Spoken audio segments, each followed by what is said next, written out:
আসসালামু আলাইকুম, সবাইকে ওয়েলকাম করছি আমাদের আরও একটা ওয়ান শট উদ্ভিদ সাহিত্যতত্ত্ব। এই অধ্যায়টা বেশ বড়, কিন্তু এই অধ্যায়ের সিকিউ এমসিকিউ যদি আমরা কম্পেয়ার করি সেই হিসেবে কিন্তু এই অধ্যায়টা ছোট। একটু একটু অনেক জায়গায় মনে রাখতে হয়, কিন্তু ইনশাল্লাহ তুমি যদি ওই মনে রাখার টেকনিকটা ভালো করে ধরতে পারো এবং কোন জায়গাগুলো পড়তে হবে ওইটা যদি তুমি একটু সুন্দর করে ক্ল্যারিফাই করতে পারো, তাহলে তুমি ঠিকই অধ্যায়ে ভালো মতো সিকিউ অ্যান্সার করতে পারবা। ওকে, সো ফার্স্ট অফ অল এই অধ্যায়টার মধ্যে যেই অনেকগুলো টপিক আছে তার মধ্যে সবচেয়ে বেশি ইম্পর্টেন্ট টপিকগুলোর মধ্যে একটা হচ্ছে সালোক সংশ্লেষণ আর একটা হচ্ছে শ্বসন। সালোক সংশ্লেষণ এবং শ্বসন, তাহলে আমরা শুরুতে আজকে সালোক সংশ্লেষণ পড়বো। শুরুতে পরবর্তীতে আমরা শ্বসন পড়বো, এবার বাকি অংশগুলো টুকটাক পরে আমরা অধ্যায়টা ক্লোজ করবো। এই সিস্টেমেটিক ওয়েতে ইনশাআল্লাহ আমরা এখন আগাবো। ফার্স্টে আমরা পড়বো হচ্ছে সালোক সংশ্লেষণ, এবং সালোক সংশ্লেষণ থেকে প্রশ্নগুলো কিন্তু সিলেক্টিভ। খেয়াল করে দেখো, ফার্স্ট অফ অল এখান থেকে খুবই খুবই খুবই ইম্পর্টেন্ট, 5 স্টার ইম্পর্টেন্ট হচ্ছে C3 চক্র, যেটা আমরা বলি কেলভিন চক্র। নেক্সট সেকেন্ডলি এটার মধ্যে এরপরে 3 স্টার ইম্পর্টেন্ট, কারণ এটা একটু কম আসছে, বাট ইম্পর্টেন্ট C4 চক্র, যেটাকে আমরা বলি হ্যাচ-স্ল্যাক চক্র। তাহলে এই দুইটা চক্র দুইটাই কিন্তু আলোক নিরপেক্ষ অধ্যায়ের অংশ। আলোক নিরপেক্ষ অধ্যায়, বুঝছো? এই দুইটাই কিন্তু আলোক নিরপেক্ষ অধ্যায়ের পার্ট। তো এই জন্য এই আলোক নিরপেক্ষ অধ্যায়টাই আসলে সালোক সংশ্লেষণের সবচেয়ে বেশি ইম্পর্টেন্ট জায়গা। একটা হচ্ছে আলোক নির্ভর অধ্যায়, যেখানে আলো লাগে, ওইটা পরীক্ষা তেমনটা আসে না। ফটোফসফোরাইলেশন, ওই প্রক্রিয়াগুলো চক্রীয় অচক্রীয় এগুলো পরীক্ষা আসে না, খুবই রেয়ার। বাট এগুলো হচ্ছে ইম্পর্টেন্ট। মনে রাখবে, ওয়ান শট ক্লাস মানে যেখানে সবচেয়ে ইম্পর্টেন্ট জিনিসগুলো ভালো মতো আমার পড়া হবে, এটাই আসলে ওয়ান শট ক্লাসের মাহাত্ম। নাহলে ওয়ান শট ক্লাসের একাডেমিক ক্লাস তো পার্থক্য থাকবেই। A to Z 5-6 ঘন্টা ধরে একাডেমিক ক্লাস, আর ওয়ান শট হচ্ছে অল্প সময়ের মধ্যে তোমাকে মোটামুটি ইম্পর্টেন্ট জায়গাগুলোতে প্রিপেয়ার করে তোলা। নেক্সট খেয়াল করো, আমরা C3 এবং C4 এর পার্থক্য বলবো। এই পার্থক্য খুবই ইম্পর্টেন্ট। পার্থক্য জানলে আমরা একই সাথে C3 উদ্ভিদের যদি বৈশিষ্ট্য আসে, ধরো পরীক্ষায় C3 উদ্ভিদের বৈশিষ্ট্য আসছে, পরীক্ষায় C4 এর বৈশিষ্ট্য আসছে, যে কোনো বৈশিষ্ট্য আসছে, তখন তুমি ইজিলি ওই বৈশিষ্ট্যগুলো অ্যান্সার করতে পারবা। ওকে, আর লাস্টে আমরা শ্বসন পড়ার পরে এই দুটো একটা পার্থক্য ইম্পর্টেন্ট। তা আমি আগেই তোমাকে বলেছি যেন আমরা মাঝখানে পার্থক্যগুলো ধরতে পারি। তাহলে আমরা সালোক সংশ্লেষণ এবং একই সাথে সালোকের সাথে আমরা শ্বসনের যেই ডিফারেন্স, এটা হচ্ছে আমরা অবশ্যই পড়বো, বাট এটা হচ্ছে শ্বসন পড়ার পরে। ওকে, আর সালোক সংশ্লেষণের গুরুত্ব, খাবার তৈরি হয়, খাবার দিয়ে সব কিছু আসলে আমরা ওইটার উপর ডিপেন্ডেন্ট, সেটা আমার খুব বেশি এখান থেকে পড়ানোর প্রয়োজন নেই। চলো আমরা শুরু করি। সালোক সংশ্লেষণ খেয়াল করে দেখো, ফার্স্ট অফ অল সালোক সংশ্লেষণ বিক্রিয়া কোথায় হয়? পাতায় হয়। ঠিক আছে ভাই, খুবই সিম্পল কথা। নেক্সট ভাইয়া, সালোক সংশ্লেষণটা আসলে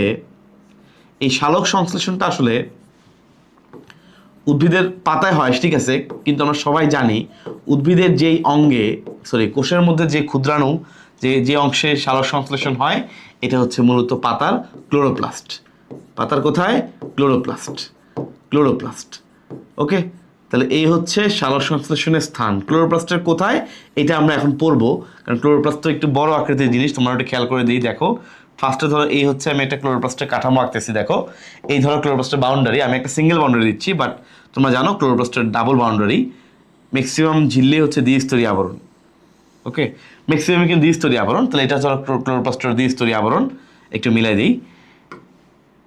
ওকে, নেক্সট খেয়াল করে দেখো, ক্লোরোপ্লাস্টের মধ্যে এরকম চাকতির মতো কাঠামো আছে, তোমরা সবাই জানো চাকতির মতো গঠন। এই চাকতির মতো গঠনগুলোকে বলে থাইলাকয়েড। প্রত্যেকটা বলা হয় থাইলাকয়েড, রাইট? তোমরা এটা পারো। চাকতির মতো এই গঠনগুলোকে বলে থাইলাকয়েড। আর অনেকগুলো থাইলাকয়েড একসাথে মিলে যে স্ট্রাকচার তৈরি করে ওইটাকে বলে গ্রানাম। ওকে, আমার গ্রানামের আপাতত কোনো কাজ নাই, আমরা থাইলাকয়েড পড়লেই হবে।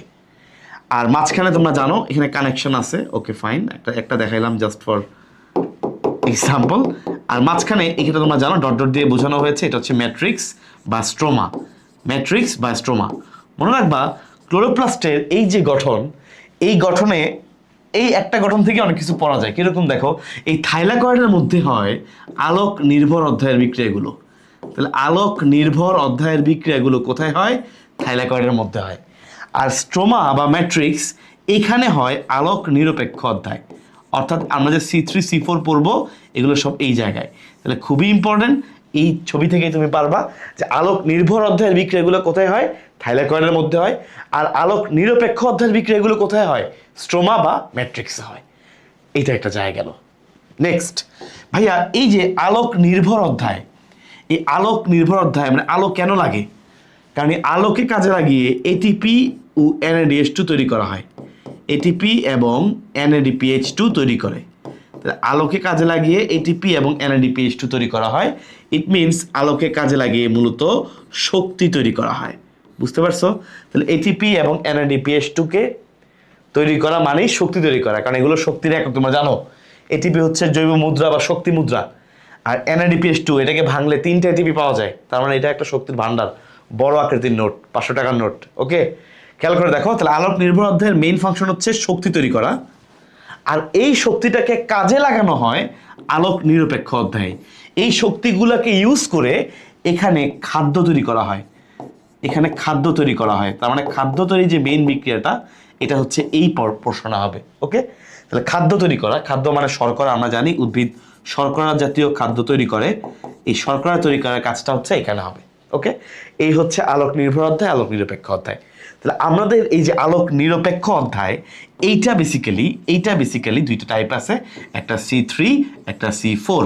তার মানে পরীক্ষার হলে, পরীক্ষার জন্য যেহেতু এই জায়গাটা ইম্পর্টেন্ট, তোমাকে চিনতে হবে কোন জায়গায় C3, কোন কোন উদ্ভিদ C3, কোন কোন উদ্ভিদ C4, তখন তুমি ইজিলি পরীক্ষার হলে প্রশ্নটা ধরতে পারবা।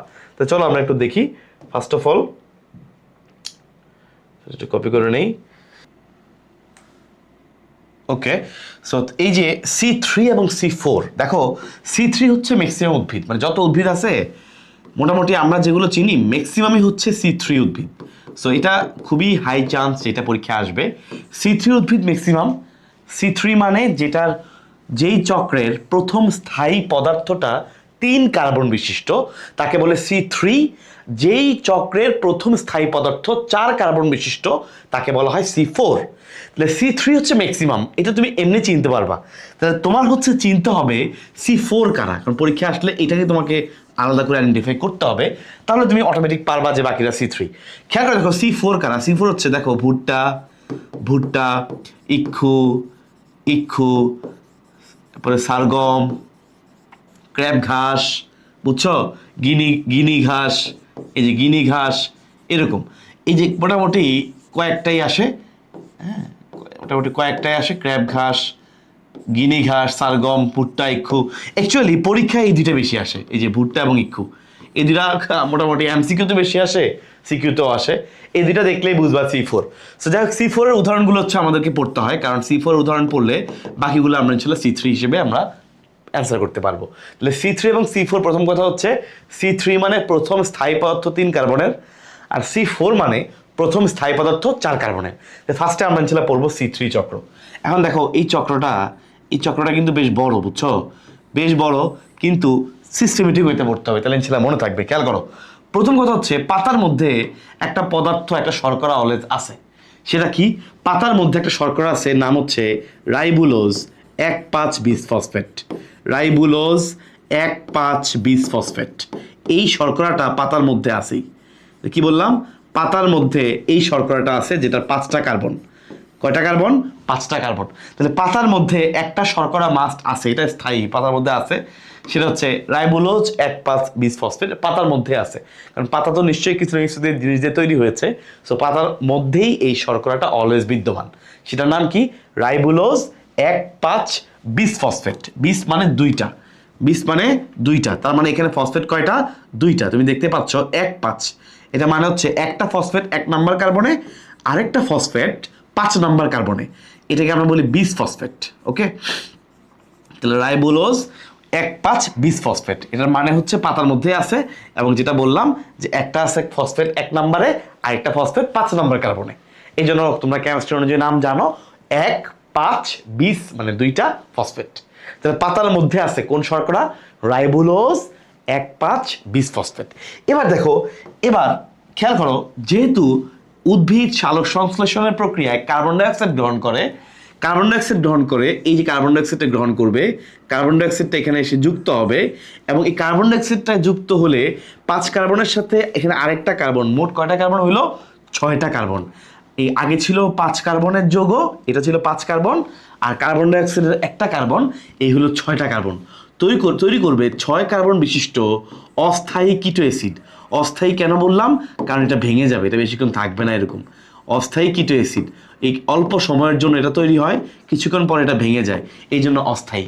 তাহলে 6 কার্বন, এটা আমরা বুঝলাম কিভাবে। এখানে 5টা কার্বন, কার্বন ডাইঅক্সাইডের কার্বন একটা, মোট হলো 6টা কার্বন। এই কার্বন ডাইঅক্সাইডকে যুক্ত করে যে এনজাইম, এই এনজাইমের নামটা খুবই খুবই ইম্পর্টেন্ট, রুবিস্কো এনজাইম। কারণ এই এনজাইমটা জীব জগতের সাথে উদ্ভিদ জগতের সুন্দর প্রাণী জগতের কানেকশন তৈরি করে, এই কানেকশনটার জন্য এটা খুবই ইম্পর্টেন্ট। তাহলে রুবিস্কো এনজাইমটা হচ্ছে খুবই ইম্পর্টেন্ট, কারণ এই কার্বন ডাইঅক্সাইডকে যুক্ত করার মাধ্যমে এই সালোক সংশ্লেষণের খাদ্য তৈরির প্রক্রিয়াটাকে সে শুরু করলো।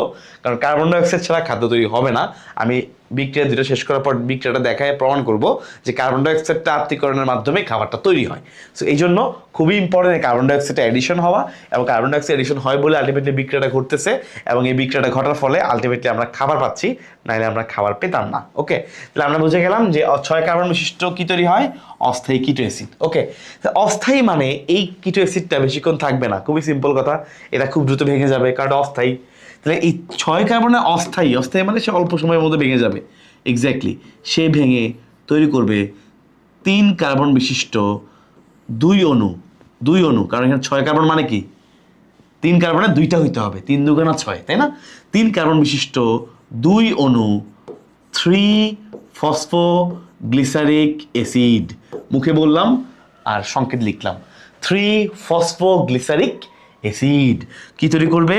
তৈরি করবে, এখানে লিখে আমি, হ্যাঁ, 3 PGA, এটার মানে হলো 3 ফসফোগ্লিসারিক অ্যাসিড।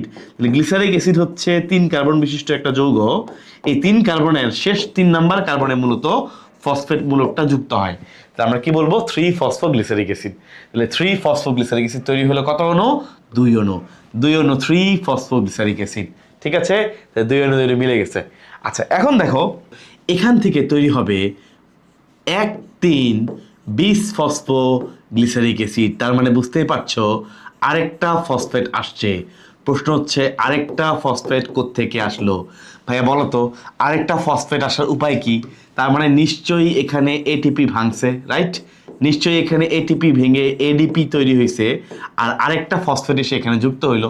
কারণ আগে ছিল 3 ফসফোগ্লিসারিক অ্যাসিড, অর্থাৎ গ্লিসারিক অ্যাসিডের 3 নাম্বার কার্বনে ফসফেট। এখন এটিপি ভাঙার কারণে আরেকটা ফসফেট এসে এখানে যুক্ত হয়েছে, এবং এটার নাম হলো 1,3 বিশ ফসফোগ্লিসারিক অ্যাসিড। অর্থাৎ গ্লিসারিক অ্যাসিডের 1 নাম্বার কার্বন এবং 3 নাম্বার কার্বনের দুইটাতেই 2টা ফসফেট যুক্ত হয়েছে। ওকে, তাহলে এই হলো 1,3 বিশ ফসফোগ্লিসারিক অ্যাসিড। এবার তোমাদেরকে আমি একটা কেমিস্ট্রির কনসেপ্ট শেখাবো, খেয়াল করে দেখো। মনে রাখবা জৈব যৌগের মধ্যে তোমরা হয়তো পড়েছো, অ্যালকোহলকে তুমি যদি জারিত করো তুমি পাবা অ্যালডিহাইড, আর অ্যালডিহাইডকে তুমি যদি জারিত করো পাবা জৈব অ্যাসিড। ওকে, অ্যালকোহল থেকে অ্যালডিহাইড, অ্যালডিহাইড থেকে জৈব অ্যাসিড জারণ করলে। আর উল্টা দিকে যদি আসতে চাও কি করতে হবে? বিজারণ। তাহলে জৈব অ্যাসিডকে বিজারিত করলে পাবা অ্যালডিহাইড, অ্যালডিহাইডকে বিজারিত করলে পাবা অ্যালকোহল। আমাদের এখানে কি আছে? জৈব অ্যাসিড। এই যে আমাদের এখানে কি আছে? জৈব অ্যাসিড, অর্গানিক অ্যাসিড। খেয়াল করে দেখো, এই যে 1,3 বিশ ফসফোগ্লিসারিক অ্যাসিড। তাহলে এখন আমার টার্গেট হচ্ছে এই অ্যাসিড থেকে আমি চাচ্ছি অ্যালডিহাইড। অ্যাসিড থেকে তৈরি করব অ্যালডিহাইড, নাম হচ্ছে 3 ফসফোগ্লিসারালডিহাইড। 3 ফসফো, বেশি বড় বড় বানান, 3 ফসফোগ্লিসারালডিহাইড। এই যে এটা হচ্ছে মেইন প্রোডাক্ট, আমি চাচ্ছি অ্যালডিহাইড তৈরি হয়ে গেল। দেখো অ্যাসিড থেকে কি তৈরি হয়ে গেল? অ্যালডিহাইড। তাহলে অ্যাসিড থেকে যে অ্যালডিহাইড হয়েছে এটা কি, কোন ধরনের বিক্রিয়া? ব্যাকে আসছি আমি। ওকে, এই যে খেয়াল করো, অ্যাসিড থেকে অ্যালডিহাইড, অ্যাসিড থেকে অ্যালডিহাইড হলো, তার মানে বিজারিত হলো। এখানে বিজারণ ঘটার অর্থ বুঝো, মনে রাখবা জারণ বিজারণ কিন্তু একসাথে ঘটে। তার মানে এইটা যদি বিজারণ বিক্রিয়া হয়, ডেফিনেটলি আরেকটা জারণ বিক্রিয়া আছে। এক্স্যাক্টলি ভাইয়া, NADPH, যেটা তুমি পড়েছো, এই NADPH প্লাস, এই যে NADPH2, সে জারিত হয়ে হাইড্রোজেনগুলো হারিয়ে সে হয় NADP। ওকে, তাহলে এখানে মূলত NADPH প্লাস কাজে লাগে, NADPH2 কাজে লাগে, এবং এটা কিন্তু একটা জারণ বিক্রিয়া, আর এটা হলো বিজারণ বিক্রিয়া। কারণ অ্যাসিড থেকে অ্যালডিহাইড হয়েছে, তার মানে বিজারণ, আর হাইড্রোজেন হারালো, তাহলে এটা হলো জারণ। ওকে, তাহলে এক পাশে ঘটলো বিজারণ, আরেক পাশে ঘটলো জারণ বিক্রিয়া। আমরা জানি বিজারণ জারণ একসাথে ঘটে, সো নো ডাউট। আচ্ছা, এটা গেল একটা। এখন দেখো তো, এখানে ছিল 2 অণু, রাইট? তাহলে এটা 2 অণু হবে। এটা নিয়ে তো কোনো ডাউট নাই, এগুলো সব ডাবল ডাবল হবে, কোনো সমস্যা নাই। খেয়াল করে দেখো, এখনো তৈরি করলো 3-ফসফোগ্লিসারালডিহাইড। ওকে, তাহলে আরেকটা না বাকি আছে, ও কি তৈরি করবে? ও তৈরি করবে ভাইয়া, ও তৈরি করবে আরেকটা কিটোন। আমি এ পাশে লিখলাম, এ পাশে লিখি ডাইহাইড্রোক্সি এসিটোন 3-ফসফেট। এটা একটা কিটোন, এটা একটা কিটোন। তাহলে এক পাশে অ্যালডিহাইড, আরেক পাশে কিটোন। কথাটা কেন বললাম? কারণ অ্যালডিহাইড এবং কিটোন পরস্পরের সমাণু। আমি এটা নিচের দিকে লিখি ডিএইচএপি, DHA3P বলতে আমি বুঝাইছি ডাইহাইড্রোক্সি, ডাইহাইড্রোক্সি দুইটা OH মূলক আছে এমন, এটা ডাইহাইড্রোক্সি 3 কার্বনের কিটোন, নাম হচ্ছে এসিটোন। 3 কার্বনের কিটোনের নাম হলো এসিটোন, এটা 3 নম্বর কার্বনের ফসফেট, এসিটোন 3-ফসফেট। এই হচ্ছে আরেকটা কিটোন। ওকে, তাহলে অ্যালডিহাইড আর এখানে হচ্ছে কিটোন। অ্যালডিহাইডের সাথে তুমি দেখতে পাচ্ছ এটা কি আছে এখানে? কিটোন, ডাইহাইড্রোক্সি এসিটোন 3-ফসফেট। অ্যালডিহাইড এবং কিটোন পরস্পরের সমাণু বা আইসোমার, এই জন্য এখানকার এনজাইমের নামও আইসোমারেজ। আমি এনজাইম দেখাচ্ছি না, কারণ সব এনজাইম তুমি লিখতে পারবা না এখানে। আমি বিক্রিয়া শেষ করার পরে এনজাইমগুলো যেগুলো ইম্পর্টেন্ট দেখাই দিব। এটা না বললেই না, এই জন্য একটা মাস্ট আমি আগে বলে ফেলছি, এটা না বলে বিক্রিয়া হবে না, লেখা যাবে না। আচ্ছা, এবার দেখো এখানে মোট কয়টা কার্বন হলো? গ্লিসারালডিহাইড 3 কার্বন, 3 কার্বনের যৌগ। ডাইহাইড্রোক্সি অ্যাসিটোন 3-ফসফেট, এটাও 3 কার্বনের যৌগ, তাই না? এই দুইটা যৌগ যদি একসাথে হয়, এই দুইটা যৌগ যদি একসাথে হয়, এই দুইটা যৌগ একসাথে হয়ে কি তৈরি করবে? 6 কার্বনের একটা যৌগ, ঠিক কিনা? 3 কার্বন 3 কার্বন মিলে 6 কার্বন। ভাইয়া 6 কার্বনের এই যৌগটার নাম হলো ফ্রুক্টোজ। যৌগটার নাম হলো ফ্রুক্টোজ 1,6-বিসফসফেট। অর্থাৎ ফ্রুক্টোজের 1 নাম্বার এবং 6 নাম্বার কার্বনের ফসফেট, এমন একটা কাঠামো। তাহলে কি তৈরি করলো? ফ্রুক্টোজ 1,6-বিসফসফেট। খুবই ইজি। ওকে, নেক্সট পরবর্তী ধাপে একটা ফসফেট বের হয়ে যাবে। একটা ফসফেট যদি বের হয়ে যায়, কি থাকতেছে মনে রাখবা, সব সময় স্থায়িত্ব বেশি হচ্ছে লাস্টের কার্বনের ফসফেট। ওকে, এই জন্য দেখো এখানে দেখো 3-ফসফোগ্লিসারিক অ্যাসিড, এটাও 3 নাম্বার কার্বনের ফসফেট। এই যে সবসময় স্থায়িত্ব দেখবে লাস্টের কার্বনে ফসফেট এডিশনে, মনে রাখবা ইজিলি, তাহলে মনে রাখ, মানে ভুল হবে না। তাহলে ফ্রুক্টোজ 6-ফসফেট, একটা ফসফেট যদি বের হয়ে যায় তাহলে কি থাকছে? ফ্রুক্টোজ 6-ফসফেট। শেষ। এখন ফ্রুক্টোজ 6-ফসফেট থেকে সে রূপান্তরিত হয়ে হবে গ্লুকোজ 6-ফসফেট। লাস্টে সেখান থেকে এডিপি গ্লুকোজ, এই ফসফেটটা আলাদা হয়ে যাবে। এডিপি গ্লুকোজ, ইউডিপি গ্লুকোজ, দুইটা ফরমেশন তুমি পাবা। এডিপি গ্লুকোজ থেকে তৈরি হবে স্টার্চ, ইউডিপি গ্লুকোজ থেকে তুমি পাবা সুক্রোজ। ওকে, গ্লুকোজ 6-ফসফেট থেকে গ্লুকোজ 1-ফসফেট হবে, সেখান থেকে তুমি পাবা এডিপি গ্লুকোজ আর ইউডিপি গ্লুকোজ। আর যেটা বললাম, এডিপি গ্লুকোজ থেকে স্টার্চ আর ইউডিপি গ্লুকোজ থেকে তুমি পাবা হচ্ছে সুক্রোজ। ওকে, তো মোটামুটি এটা গেল। এই হচ্ছে খাবার তৈরির প্রক্রিয়া। অলরেডি তুমি দেখতে পাচ্ছ স্টার্চও তৈরি হয়ে গেছে, আবার তোমার সুক্রোজও তৈরি হয়ে গেছে। এই অলরেডি কিন্তু খাবার তৈরি হয়ে গেল। এডিপি গ্লুকোজ থেকে তৈরি হবে স্টার্চ আর ইউডিপি গ্লুকোজ থেকে তৈরি হবে সুক্রোজ। তোমরা কি দেখতে পাচ্ছ নিচে যে অংশটা দেখা যায়? মোটামুটি বোঝা যায়, তাই না? আর একটু উঁচা করলে মনে হয় ভালো বোঝা যাবে। তাকে আমি একটু উঁচা করে দিই। ঠিক আছে, এখন মোটামুটি আছে। সো আমার মনে হয় এখন তোমরা দেখতে পাচ্ছ। তাহলে খেয়াল করো 3-ফসফোগ্লিসারালডিহাইড থেকে ডাইহাইড্রোক্সি অ্যাসিটোন 3-ফসফেট, ফ্রুক্টোজ 1,6-বিসফসফেট, সেখান থেকে ফ্রুক্টোজ 6। খুব ইজি। তাহলে ফার্স্টে তুমি এই জায়গাটা খেয়াল রাখবা যে ফার্স্টে তো এটা তার মধ্যে আছে রাইবোলোজ 1,5-বিসফসফেট, সেখান থেকে একটা কার্বন ডাইঅক্সাইড যুক্ত হলো, তাহলে 6 কার্বনের যৌগ, নাম কি এটা? কিটো অ্যাসিড। অস্থায়ী, ভেঙে যাবে, ভাঙলেই অ্যাসিড তৈরি হবে। ওকে, কি অ্যাসিড? 3-ফসফোগ্লিসারিক অ্যাসিড। তো 3-ফসফোগ্লিসারিক অ্যাসিড 3-ফসফেট থাকবে না, একটা এটিপি ভাঙবে, ভেঙে আরেকটা ফসফেট যুক্ত হবে 1,3-বিসফসফোগ্লিসারিক অ্যাসিড। শেষ। ওই অ্যাসিড থেকে এক পাশে অ্যালডিহাইড, এক পাশে কিটোন, 3 কার্বনের একটা অ্যালডিহাইড, 3 কার্বনের কিটোন। 3-ফসফোগ্লিসারালডিহাইড, ডাইহাইড্রোক্সি অ্যাসিটোন 3-ফসফেট, কিটোন এবং অ্যালডিহাইড, 3 কার্বনের অ্যালডিহাইড গ্লিসারালডিহাইড, 3 কার্বনের কিটোন অ্যাসিটোন, তারা মিলিত হইলে 6 কার্বনের ফ্রুক্টোজ। দুইটা ফসফেট আছে না, একটা এখানে একটা এখানে, দুইটা ফসফেট দুই জায়গায়, ফ্রুক্টোজের 1 নাম্বার একটা, 6 নাম্বার একটা। ওকে, আমি দুইটা ফসফেট দিয়ে কি করবো? আস্তে আস্তে ফসফেট বের করতে হবে। তাহলে ফার্স্টে বের হবে 1 নাম্বারটা, 6 নাম্বারটা বেশি স্থায়িত্ব, তাই না? এভাবে মনে রাখবা। 1 নাম্বারটা শেষ, ফ্রুক্টোজ 6। এবার ফ্রুক্টোজ তো আমার মেইন প্রোডাক্ট না, আমরা জানি গ্লুকোজ তৈরি হয়। সো ফ্রুক্টোজ 6 কনভার্ট হবে গ্লুকোজে। ফ্রুক্টোজ গ্লুকোজ এগুলো কিন্তু সব আইসোমার, হ্যাঁ, সমাণু পরস্পরের। নেক্সট গ্লুকোজ 6 থেকে গ্লুকোজ 1, তারপর গ্লুকোজ 1 দুই রকমের গ্লুকোজ হয়, এডিপি আর UDP. U sucrose, ADP starch, starch A U. Okay, U সু, S U, sucrose S U. Okay, তাহলে ইনশাল্লাহ আর ভুল হবে না। ঠিক আছে, তাহলে আমরা ইনশাল্লাহ এটা পারবো। এখন দেখো, এখন ভাই সব সময় কি খালি শর্করা তৈরি হবে? পাতার মধ্যে এই যে জিনিসটা, এটা তো অলরেডি তোমার খরচ হওয়া শুরু হয়েছে, তাহলে এই জিনিসটা আবার রিপ্লেস করতে হবে না? একবার রিপ্লেস হওয়া শুরু হবে না? তাহলে কি এমনি শুরু হবে? দেখো এই 3-ফসফোগ্লিসারলডিহাইড, এই বিক্রিয়াটা চলমান বিক্রিয়া। তাহলে এখান থেকে মাঝে মধ্যে কিছু গ্লিসারলডিহাইড, খেয়াল করো, মাঝে মধ্যে কিছু গ্লিসারলডিহাইড এবং কিছু ফ্রুক্টোজ একসাথে হয়ে, কিছু গ্লিসারলডিহাইড এবং কিছু ফ্রুক্টোজ যদি একসাথে হয়, কয়টা কার্বন হয়? দেখো গ্লিসারলডিহাইডের মধ্যে আছে 3 কার্বন, ফ্রুক্টোজ মানে আমরা সবাই জানি 6 কার্বন, মোট কার্বন আছে 9টা, 9 কার্বন একটা যৌগ, তাই না? এখন এটাকে তুমি যদি ভাঙো, 9 কার্বনের যৌগ তুমি যদি ভাঙো, এক পাশে 4 কার্বন বিশিষ্ট একটা যৌগ, এক পাশে 5 কার্বনের একটা যৌগ। ভাইয়া 4 কার্বনের যৌগটাকে বলা হয় ইরিথ্রোস। 4 কার্বনের যৌগটাকে আমরা কি বলি? ইরিথ্রোস। ওকে, ইরিথ্রোস মনে রাখাটা ইজি। 5 কার্বনের যৌগটা মনে রাখবা জাইলুলোজ। 5 কার্বনের যৌগ মনে রাখবা জাইলুলোজ। এই যে একটা ইরিথ্রোস, একটা জাইলুলোজ, একটা ইরিথ্রোস, একটা জাইলুলোজ।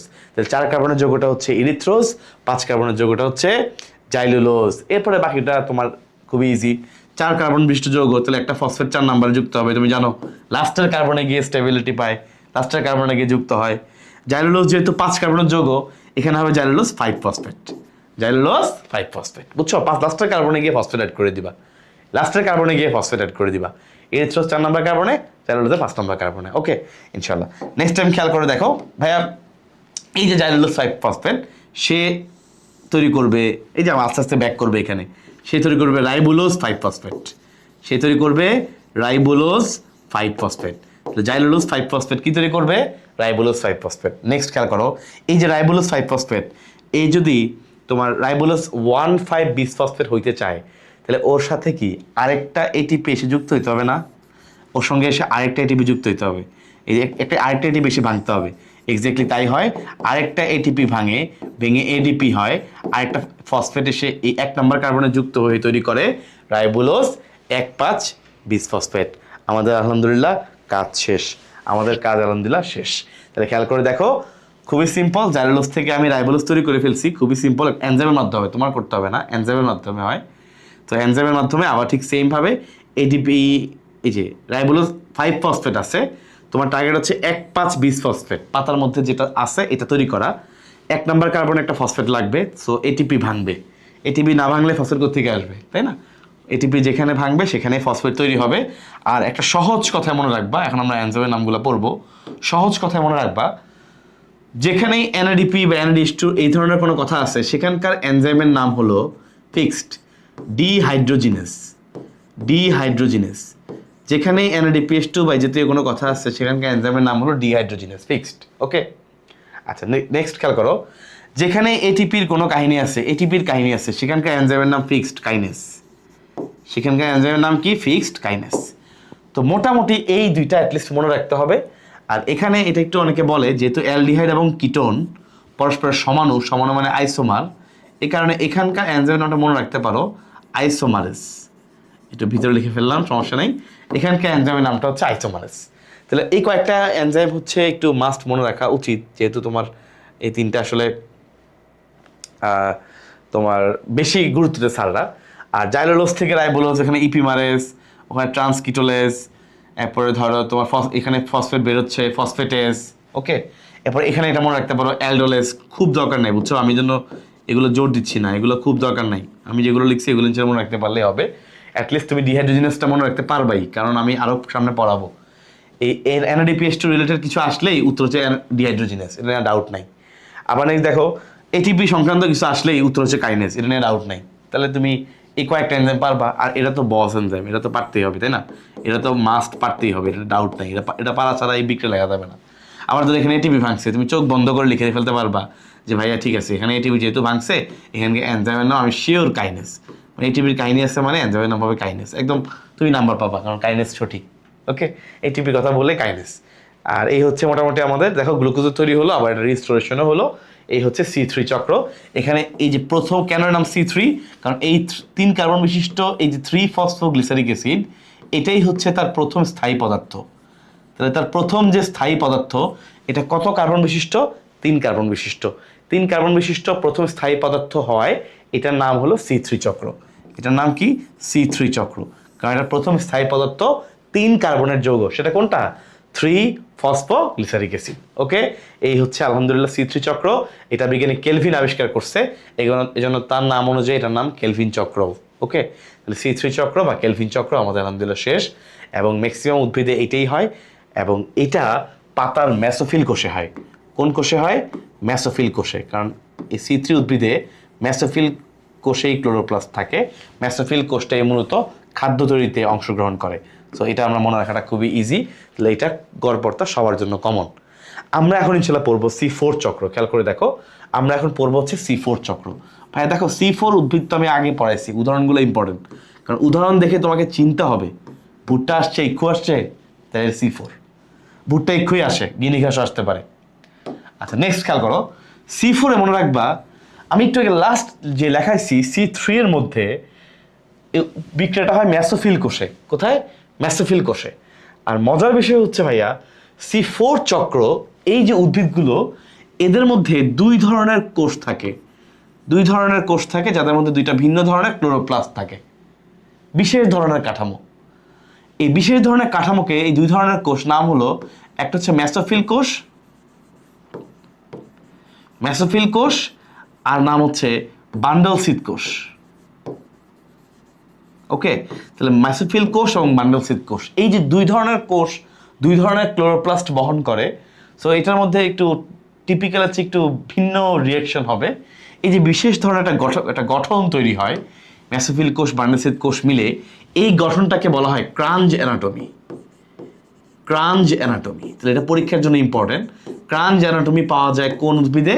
ক্রাঞ্জ অ্যানাটমি পাওয়া যায় C4 উদ্ভিদে। ওকে, তাহলে মেসোফিল কোষ বান্ডল সিদ কোষের যেই বিন্যাস, অবস্থানগত যে বিন্যাস, একটা ঘিরার একটার অবস্থান, এই বিশেষ ধরনের পাশাপাশি অবস্থানটাই হচ্ছে ক্রাঞ্জ অ্যানাটমি। তাহলে ক্রাঞ্জ অ্যানাটমি আমরা কোথায় পাবো? C4 উদ্ভিদে। সহজ ভাষায় C4, 3 এর চেয়ে যেরকম 4 বেশি, এখানে সব কিছু একটু বেশি বেশি। ওকে, তাহলে এখানে 2 ধরনের কোষ আছে, খেয়াল করে দেখো। ফার্স্ট অফ অল আমি একটু বক্স করে তোমাকে দেখাই। ধরো এটা একটা কোষ, এটা মনে করো মেসোফিল কোষ। এবার মনে করো মেসোফিল কোষের চারপাশে ধরো, এখানে ধরো পাশেই বান্ডল সিদ কোষ। ওকে, সাপোজ এই হচ্ছে মেসোফিল কোষ এবং বান্ডল সিদ কোষ। তাহলে আমি 2 ধরনের কোষ আঁকলাম। তাহলে C4 চক্র যখন আমরা ইনশাআল্লাহ পড়বো, আমরা 2 ধরনের কোষটা পড়বো। একটা হচ্ছে মেসোফিল কোষ, তাহলে এখানে মেসোফিল ক্লোরোপ্লাস্ট, একটা বিশেষ ধরনের ক্লোরোপ্লাস্ট। এটাটা হচ্ছে এটাটার মতো আলাদা হিসাব বান্ডল সিদ ক্লোরোপ্লাস্ট। ওকে, তাহলে একটা মেসোফিল, একটা বান্ডল সিদ, দুইটাতে 2 ধরনের বিক্রিয়া হয়, আমরা এটা দেখবো। খেয়াল করো, ফার্স্ট হচ্ছে ভাইয়া এখানে এই যে C4 চক্র, এটারও কিন্তু পাতার মধ্যে একটা অবশ্যই কিছু না কিছু পদার্থ আছে। এখন তোমরা ইনশাআল্লাহ ভবিষ্যতে গিয়ে পড়বা, পাতার মধ্যে কিছু পদার্থ আছে, যেমন আমরা একটু পড়ে আসলাম রাইবোলোজ 1,5-বিসফসফেট, বললাম না? এই রাইবোলোজ 1,5-বিসফসফেটের মতো এখানেও একটা স্থায়ী পদার্থ আছে। এই স্থায়ী পদার্থটার মধ্যে, এই পাতার মধ্যে থাকে, এটা হচ্ছে ফসফোইনল পাইরুভিক অ্যাসিড। আমি এখন একটু বড় করে লিখছি, কারণ পরে লিখবো না আর। Phosphoenol pyruvic acid, pyruvic acid, P acid মানে হচ্ছে pyruvic acid, P for pyruvic, P for pyruvic. Okay, pyruvic acid. তাহলে ফসফোইনল পাইরুভিক অ্যাসিড এটা পাতার মধ্যে আছে। কোথায় আছে? মেসোফিল কোষে আছে। নেক্সট খেয়াল করো, এই ফসফোইনল পাইরুভিক অ্যাসিড এইটার সঙ্গে এসে কার্বন ডাইঅক্সাইড যুক্ত হয়। কার্বন ডাইঅক্সাইড যুক্ত হয়, তোমরা সবাই জানো কার্বন ডাইঅক্সাইড আর পানি খুব কমনলি এরা একসাথে বিক্রিয়া করবে। বিক্রিয়া করে একদম বাচ্চা কথা কার্বনিক অ্যাসিড তৈরি করবে, এবং কার্বনিক অ্যাসিডের মধ্যে HCO3- আয়ন এবং H+ আয়ন আকারে এই কার্বনিক অ্যাসিডটাও বিশ্লিষ্ট থাকবে, এটা তোমরা জানো। তার মানে কার্বন ডাইঅক্সাইড যুক্ত হয়, সে আসলে বাইকার্বনেট আয়ন রূপে এখানে থাকে, তারপরে সে কার্বন ডাইঅক্সাইডটা এখানে যুক্ত হবে। ওকে, আচ্ছা, নেক্সট দেখো ফসফোইনল পাইরুভিক অ্যাসিড, তোমরা শ্বসনের বেলায় পড়বা। পাইরুভিক অ্যাসিড হচ্ছে 3 কার্বনের একটা অ্যাসিড। কত কার্বন? কত কার্বন বলো? পাইরুভিক অ্যাসিড কত কার্বন? উত্তর হচ্ছে পাইরুভিক অ্যাসিড 3 কার্বন। তাহলে পাইরুভিক অ্যাসিড হচ্ছে 3 কার্বন বিশিষ্ট একটা অ্যাসিড। তাহলে এটা হচ্ছে 3টা কার্বন, এর সঙ্গে যুক্ত হইলো আরেকটা কার্বন, মোট কয়টা কার্বন হলো? 4 কার্বন। এই 4 কার্বন বিশিষ্ট তৈরি হয় অক্সালো অ্যাসিটিক অ্যাসিড। 4 কার্বন বিশিষ্ট কি তৈরি হয়? অক্সালো অ্যাসিটিক অ্যাসিড। OAA মানে অক্সালো অ্যাসিটিক অ্যাসিড। তো 4 কার্বন বিশিষ্ট তৈরি হয় অক্সালো অ্যাসিটিক অ্যাসিড। ওকে, আচ্ছা, নেক্সট বাকিটা খুবই ইজি, খুব আমরি কঠিন না। এই অক্সালো অ্যাসিটিক অ্যাসিড চেঞ্জ হয়ে তার নাম হয় ম্যালিক অ্যাসিড। কি কি নাম হয়? Malic acid. এবং এই পর্যায়ে সে শক্তি লাভটা আমরা তেমন একটা দেখাই না, কারণ একটা যেটা ইউজ হয় পরে আবার তৈরি হয়, ব্যালেন্স হয়ে যায়, জন্য দেখানো হয় না। শক্তি লাভ করে এবং এই শক্তি দিয়েই সে কিন্তু মেসোফিল কোষ থেকে বান্ডল সিদ কোষে চলে যায়। এই শক্তি দিয়েই সে কিন্তু মেসোফিল কোষ থেকে এই 4 কার্বন বিশিষ্ট মেলিক অ্যাসিডটি চলে যাবে বান্ডল সিদ কোষে। তাহলে মেলিক অ্যাসিড হচ্ছে 4 কার্বনের যৌগ। এই মেলিক অ্যাসিডটি 4 কার্বন বিশিষ্ট মেলিক অ্যাসিড কই চলে যাবে? বান্ডল সিদ কোষে। ওকে, তাহলে আমরা ইনশাল্লাহ এটা পড়ে ফেললাম যে মেসোফিল মেলিক অ্যাসিডটি 4 কার্বন বিশিষ্ট আছে, সে চলে গেল বান্ডল সিদ কোষে। ওকে, তাহলে এই হচ্ছে মেলিক অ্যাসিড। আমরা দেখো এখানে এনার্জি ভাঙবে, এনার্জি পাবে কোত্থেকে? যাওয়ার জন্য। তার মানে বুঝতে পারছো এখানে একটা NADPH2 ভাঙবে, কিছু হইলে NADPH2 ভাঙাই দিবা, তাই না? এই যে NADPH2 ভেঙে একটা NADP তৈরি হলো, আর শক্তি ইউজ করে সে চলে গেল বান্ডল সিদ কোষে। ওকে, তো মেলিক অ্যাসিড 4 কার্বনের যৌগ গেল বান্ডল সিদ কোষে। সে এখানে গিয়ে সে কার্বন ডাইঅক্সাইড নিঃসরণ করবে, ত্যাগ করে দিবে। কার্বন ডাইঅক্সাইডটা গ্রহণ করছিল, এই কার্বন ডাইঅক্সাইডটাকে সে কই দিবে? এই কার্বন ডাইঅক্সাইডকে সে দিয়ে দিবে C3 চক্রে। এই বান্ডল সিদ কোষে C3 চক্র চলমান থাকে। C4 উদ্ভিদের বান্ডল সিদ কোষে C3 চক্র চলমান থাকে। তাহলে কার্বন ডাইঅক্সাইড পাবে, C3 চক্র ঘুরতে থাকবে। ওকে, কার্বন ডাইঅক্সাইডকে হারিয়ে মেলিক অ্যাসিড এখন কি আর 4 কার্বনে থাকবে? কার্বন ডাইঅক্সাইড যেহেতু হারাই ফেলছে, মেলিক অ্যাসিড কি 4 কার্বনে থাকবে নাকি 3 কার্বনের যৌগ হবে? এক্স্যাক্টলি, একটা কার্বন ডাইঅক্সাইড চলে গেছে। সে ছিল 4 কার্বনের যৌগ, সে এখন আর 4 কার্বন থাকবে না, সে হয়ে যাবে 3 কার্বন বিশিষ্ট। সে হয়ে যাবে 3 কার্বন বিশিষ্ট পাইরুভিক অ্যাসিড। সে কি তৈরি হবে? তৈরি হবে 3 কার্বন বিশিষ্ট পাইরুভিক অ্যাসিড। 3 কার্বন বিশিষ্ট পাইরুভিক অ্যাসিড তৈরি করবে। তাহলে কি তৈরি করবে? 3 কার্বন বিশিষ্ট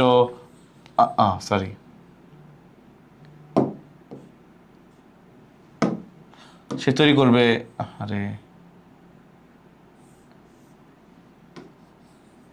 এই যে দেখো, সে তৈরি করবে 3 কার্বন বিশিষ্ট পাইরুভিক অ্যাসিড। ওকে, এই যে তৈরি করলো 3 কার্বন বিশিষ্ট পাইরুভিক অ্যাসিড। দেখছো, একবার বক্স নড়াচড়া করলে এই যে 3 কার্বন বিশিষ্ট পাইরুভিক অ্যাসিড। ওকে, এই 3 কার্বন বিশিষ্ট পাইরুভিক অ্যাসিড আমরা সবাই জানি পাইরুভিক 3 কার্বনের। সে চলে আসবে এইখানে, এই যে সে আবার তার আগের মতো চলে আসবে মেসোফিল কোষে। পাইরুভিক অ্যাসিড চলে আসবে মেসোফিল কোষে। এখন পাইরুভিক অ্যাসিড থেকে ফসফোইনল পাইরুভিক অ্যাসিড হবে কেমনে? ফসফেটটা আসবে কিভাবে? ভাই আমরা সবাই জানি ফসফেট আসতে গেলে এটিপিকে ভাঙতে হবে। এটিপি ভেঙে ADP হবে, আর একটা ফসফেট এসে এখানে যুক্ত হবে। এই হচ্ছে সিম্পল কনসেপ্ট। তাহলে এখানে খেয়াল করো, এখানে পড়াটা কিন্তু আহামরি কঠিন না। এখানে খালি কি খেয়াল রাখতে হয়, এখানে খেয়াল রাখবে, দেখো আমি সংক্ষেপে লেখাই দিই, এখন ভালো করে তাকাও। ফসফোইনল পাইরুভিক অ্যাসিড আছে, এটা তোমার 3 কার্বনের। আচ্ছা, ভালো কথা, পাইরুভিক অ্যাসিড মানে 3 কার্বন, এরা মুখস্থ। এখান থেকে কার্বন ডাইঅক্সাইড যুক্ত হবে, যেমনি যুক্ত হবে কার্বক্সিলেজ এনজাইমের মাধ্যমে, পড়া আমরি কিছু না। তো কার্বন ডাইঅক্সাইড যুক্ত হবে, যুক্ত হলে তৈরি করবে এখানে মেলিক অ্যাসিড, যুক্ত হলে ফার্স্টে তৈরি করবে অক্সালো অ্যাসিটিক অ্যাসিড, OA। এটা খালি মাঝখান থেকে খেয়াল রাখবা, OA থেকে মেলিক অ্যাসিড, থেকে কার্বন ডাইঅক্সাইড বাদ চলে গেলে তৈরি হবে পাইরুভিক অ্যাসিড। শেষ। এই যে এটা হচ্ছে সিম্পল রিঅ্যাকশন, বুঝছো? জাস্ট মাঝখান দিয়ে কোষের মধ্যে একটু কাহিনী আর কি, এই মাঝখান দিয়ে দাগ দিয়ে দিলেই, একটু ভাগ করে দিলেই কাহিনী হয়ে গেল। ওকে, তাহলে মেলিক অ্যাসিডটা তৈরি হয় এই মেসোফিল কোষে, হওয়ার পরে ওখানে যায় পাইরুভিক অ্যাসিডটা তৈরি হয়ে আসে, বুঝছো? তাহলে বান্ডল সিদ কোষের আলটিমেটলি কি কাজ করতেছে দেখো, এখানে মেলিক অ্যাসিডটা তৈরি হওয়ার পরে এখানে যায়, এখানে যাওয়ার পরে পাইরুভিক অ্যাসিড হয়ে এসে ব্যাক করে। মাঝখানে পাইরুভিক অ্যাসিড হচ্ছে 3 কার্বনের, মেলিক অ্যাসিড 4 কার্বনের। আরেক কার্বন গেল কই? কার্বন ডাইঅক্সাইড হিসেবে C3 অংশ নিছে। তাহলে মেসোফিল কোষ থেকে বের হবে মেলিক অ্যাসিড, কার্বন ডাইঅক্সাইডকে দিয়ে পাইরুভিক অ্যাসিড হিসেবে এসে ঢুকবে বান্ডল সিদ কোষ থেকে ব্যাক টু মেসোফিল কোষ। এটাই হচ্ছে C4 চক্র। ঠিক আছে, ইনশাল্লাহ তোমরা পারবা। সবাই খেয়াল করবা, এই ফ্লো চার্টটা একটু ঠান্ডা মাথায় ইনশাল্লাহ একটু পড়ো, একবার দুবার করে লেখা অভ্যাস করতে হবে। লেখা অভ্যাস করলে তুমি ইনশাল্লাহ পারবা। ওকে, ঠিক আছে ইনশাল্লাহ। তো এখানে যেটা বলছিলাম যে এখানে আবার ওই যে একটা NADPH2 তৈরি হবে। ওকে, এই জন্য এটা লিখি না, এটা লেখার কোনো প্রয়োজন নেই, আমি আগে বলে দিলাম। এটা নিয়ে তোমাদের ঘাবড়ানোর কিছু নেই, লিখতে হবে না এগুলা। NADPH2 কাইন্ড টোটালি বাদ। তুমি খালি এখানে এনজাইমটা লিখতে পারো, যেহেতু কার্বন ডাইঅক্সাইড যুক্ত হবে, এখানে এনজাইম একটা লিখলে হবে, আর কিচ্ছু লিখতে হবে না। এখানে C4 চক্র আসলে এখানে এনজাইমের নাম সব লিখতে হবে না, খালি একটা এনজাইম লিখলেই হবে। ওকে, খালি বাকি যেগুলো আমি বলছি কার্বন সংখ্যা দিয়ে, এগুলো চলে খেয়াল রাখবা। কি কঠিন? ফসফোরিনোল পাইরুভিক অ্যাসিড আছে, সেখান থেকে অক্সালোএসিটিক অ্যাসিড হবে, সেখান থেকে ম্যালিক অ্যাসিড, শেষ। এই ম্যালিক অ্যাসিড গেল বান্ডেল সিদ কোষে, গিয়ে সেখান থেকে তৈরি করলো পাইরুভিক অ্যাসিড, হয়ে আবার চলে আসলো, শেষ। কিছু হইলো, খুবই ইজি। তাহলে আমাদের আলহামদুলিল্লাহ C4 চক্র পড়া শেষ। এই চক্রের প্রথম স্থায়ী পদার্থ হচ্ছে এটা, এটা হচ্ছে প্রথম স্থায়ী পদার্থ, এই অক্সালোএসিটিক অ্যাসিড, এটা হচ্ছে এখানকার প্রথম স্থায়ী পদার্থ। যেহেতু এটা 4 কার্বন বিশিষ্ট, 4 কার্বনের, এই জন্য এটাকে বলা হয় C4 চক্র। এই জন্য আমরা এটাকে বলবো C4 চক্র। বিজ্ঞানী হ্যাচ স্ল্যাক এটা আবিষ্কার করছে। ভুট্টা এবং ইক্ষু কমনলি এই দুইটাই আসে, এই দুইটার মধ্যে এটা বেসিক্যালি পাওয়া যাবে। ঠিক আছে, তাহলে আমরা এখন ইনশাআল্লাহ চলে যাব C3 এবং C4 এর পার্থক্য। তাহলে আমাদের আসলে সালোক সংশ্লেষণ শেষ। C3 C4 এর পার্থক্য, মোটা কথা প্রথম কথা হচ্ছে কেলভিন চক্র বা হ্যাচ স্ল্যাক চক্রের পার্থক্য। দেখো কিছু পার্থক্য আমি আগে নর্মালি সরাসরি বলে দিই, যা যা পড়াইছি সেখান থেকে, তারপরে আমরা বাকিগুলো দেখবো। হ্যাঁ, খেয়াল করে দেখো। ফার্স্ট অফ অল এই পার্থক্যগুলো একদম ইজি। কেলভিন চক্রের প্রথম স্থায়ী পদার্থ কোনটা? স্থায়ী পদার্থ 3-ফসফোগ্লিসারিক অ্যাসিড, তাই না? আর এখানের প্রথম স্থায়ী পদার্থ হচ্ছে অক্সালোঅ্যাসিটিক অ্যাসিড, যেটা 4 কার্বন বিশিষ্ট, আর এটা হচ্ছে 3 কার্বন বিশিষ্ট। ওকে, এটা হচ্ছে প্রথম স্থায়ী পদার্থের কাহিনী গেল। নেক্সট ভাইয়া, এই কেলভিন চক্রে এখানে তুমি আমাকে বলো C3 চক্রটা যে ঘটছে বা কেলভিন চক্র ঘটছে বা C3 উদ্ভিদ যারা আছে, যাদের মধ্যে C3 চক্রটা হয়, C4 যারা হয় তারা C4 উদ্ভিদ। তাহলে এই C3 চক্রে কার্বন ডাইঅক্সাইডের গ্রহীতাকে, কার্বন ডাইঅক্সাইডের গ্রহীতাকে, কার্বন ডাইঅক্সাইডকে গ্রহণ করছে কে? ওই যে প্রথমে ছিল পাতার মধ্যে রাইবোলোজ 1,5-বিসফসফেট, রাইবোলোজ 1,5-বিসফসফেট আর ইউবিপি এটা। আর এখানে হ্যাচ স্ল্যাক চক্রে প্রথম এই কার্বন ডাইঅক্সাইডকে গ্রহণ করছে কে? এই যে phosphoenol pyruvic acid. Carbon dioxide গ্রহীত হচ্ছে ফসফোইনল পাইরুভিক অ্যাসিড। ওকে, বেশি হিজিবিজি লাগতেছে? হালকা, তাই না? আচ্ছা যাক, একটু লাগবেই, কারণ আমি বুঝাইছি যেহেতু। ওকে, তাহলে কার্বন ডাইঅক্সাইডের গ্রহীত হচ্ছে এটা ফসফোইনল পাইরুভিক অ্যাসিড। সেই মূলত কার্বন ডাইঅক্সাইডকে গ্রহণ করছে, সেই কার্বন ডাইঅক্সাইড গ্রহণ করে এই যে ফসফোইনল পাইরুভিক অ্যাসিড। এবার বাকিগুলো তুমি আবার সুন্দর করে কিছু লিখতে পারো। যেমন এখানে ধরো রুবিস্কো এনজাইমটা ব্যবহৃত হয়, বলছিলাম রুবিস্কো এনজাইম আর কোথাও ইউজ হয় না, এখানে রুবিস্কো এনজাইমের কোনো প্রয়োগ নাই, তাই না? আচ্ছা, নেক্সট খেয়াল করে দেখো ভাইয়া, C3 চক্রটা এখানে আমরা 2 ধরনের কোষ না, আমরা শুধুমাত্র এক ধরনের কোষ দেখছি, এটা মেসোফিল কোষের মধ্যেই হয়, আর এটা 2 ধরনের কোষে হয়, তাই না? মেসোফিল এবং বান্ডল সিদ, মেসোফিল এবং বান্ডল সিদ 2 ধরনের কোষের মধ্যে হয়, তাই না? সো এখানে প্রোডাকশন বেশি হবে, সিম্পল। নেক্সট খেয়াল করে দেখো, এখানে এখানে দেখো কার্বন ডাইঅক্সাইডটা যেহেতু এখানে দেখো তৈরি হচ্ছে, রাইট? ভিতরে ভিতরে তৈরি হয়, খেয়াল করো। এখানে কিন্তু এই যে কার্বন ডাইঅক্সাইডটা কন্টিনিউয়াসলি তৈরি হচ্ছে, এখানে কন্টিনিউয়াসলি কার্বন ডাইঅক্সাইড তৈরি হয় বলে, কার্বন ডাইঅক্সাইড কন্টিনিউয়াসলি তৈরি হচ্ছে বলে এখানে ফটো রেসপিরেশন হয় না, ফটো রেসপিরেশন আর হয় না। কারণ কার্বন ডাইঅক্সাইড যদি অনেক বেশি পরিমাণে থাকে বা তৈরি হতে থাকে, ফটো রেসপিরেশন হয় না। কিন্তু এখানে উল্টা হবে, অবশ্যই কার্বন ডাইঅক্সাইডের অভাব দেখা দেয়, স্বাভাবিক ইউজ হয়ে যায়, কার্বন ডাইঅক্সাইডের পরিমাণ কমে যায়, আর তো তৈরি হচ্ছে না, কার্বন ডাইঅক্সাইড ইউজ হয়ে যাচ্ছে, রাইট? ওই যে রুবিস্কো এনজাইম দিয়ে কার্বন ডাইঅক্সাইড জোড়া লেগে যাচ্ছে, কার্বন ডাইঅক্সাইড অভাব তৈরি হবে, তখন এখানে ফটো রেসপিরেশন ঘটতে পারে, ফটো রেসপিরেশন ঘটতে পারে। ওকে, নেক্সট খেয়াল করো, C3 উদ্ভিদ যারা আছে, C3 উদ্ভিদ নামেই তো 3 কম, C4 নামেই তো বেশি, তাই না? আচ্ছা, কম যেহেতু সে কম তাপমাত্রায় খাপ খাইয়ে নিতে সক্ষম, কম টেম্পারেচারে সে আসলে গ্রোথ করে, তার গ্রোথ হয়। আর C4 একটু উচ্চ তাপমাত্রায় গ্রোথ হয়, বুঝছো?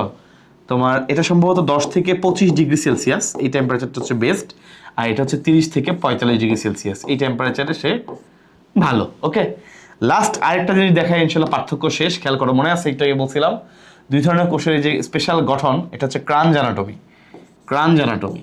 তাহলে ক্রাঞ্জ অ্যানাটমি পাওয়া যায় C4 উদ্ভিদে বা হ্যাচ স্ল্যাক চক্রের ওই উদ্ভিদটাতে ক্রাঞ্জ অ্যানাটমি পাওয়া যায়, আর এখানে ক্রাঞ্জ অ্যানাটমি পাওয়া যায় না। তাহলে আমাদের আলহামদুলিল্লাহ অলরেডি অনেকগুলো পার্থক্য হয়ে গিয়েছে, এবং আমার বিশ্বাস তোমরা ইনশাল্লাহ অনায়াসে যদি এটার বৈশিষ্ট্য আসে তোমরা উত্তর করতে পারবা, যেহেতু অলরেডি তোমরা চক্রগুলো পারো, চক্র পারলে ইনশাল্লাহ এগুলো অটোমেটিক উত্তর করা যায়। ঠিক আছে, চক্র পারলে প্রত্যেকটা জিনিসের উত্তর করা যায়, কারণ এখানে অনেক কিছু চক্রের মধ্যেই আছে, চক্র পারলে এগুলো আবার ইজি। তাহলে আলহামদুলিল্লাহ আমাদের এই পার্টটা আলহামদুলিল্লাহ শেষ। ওকে, তাহলে আমাদের এই যে এটা শেষ, এটা শেষ, পার্থক্য শেষ। পার্থক্য পড়ার মাধ্যমে আমরা একই সাথে বৈশিষ্ট্য সহ পড়ে ফেললাম।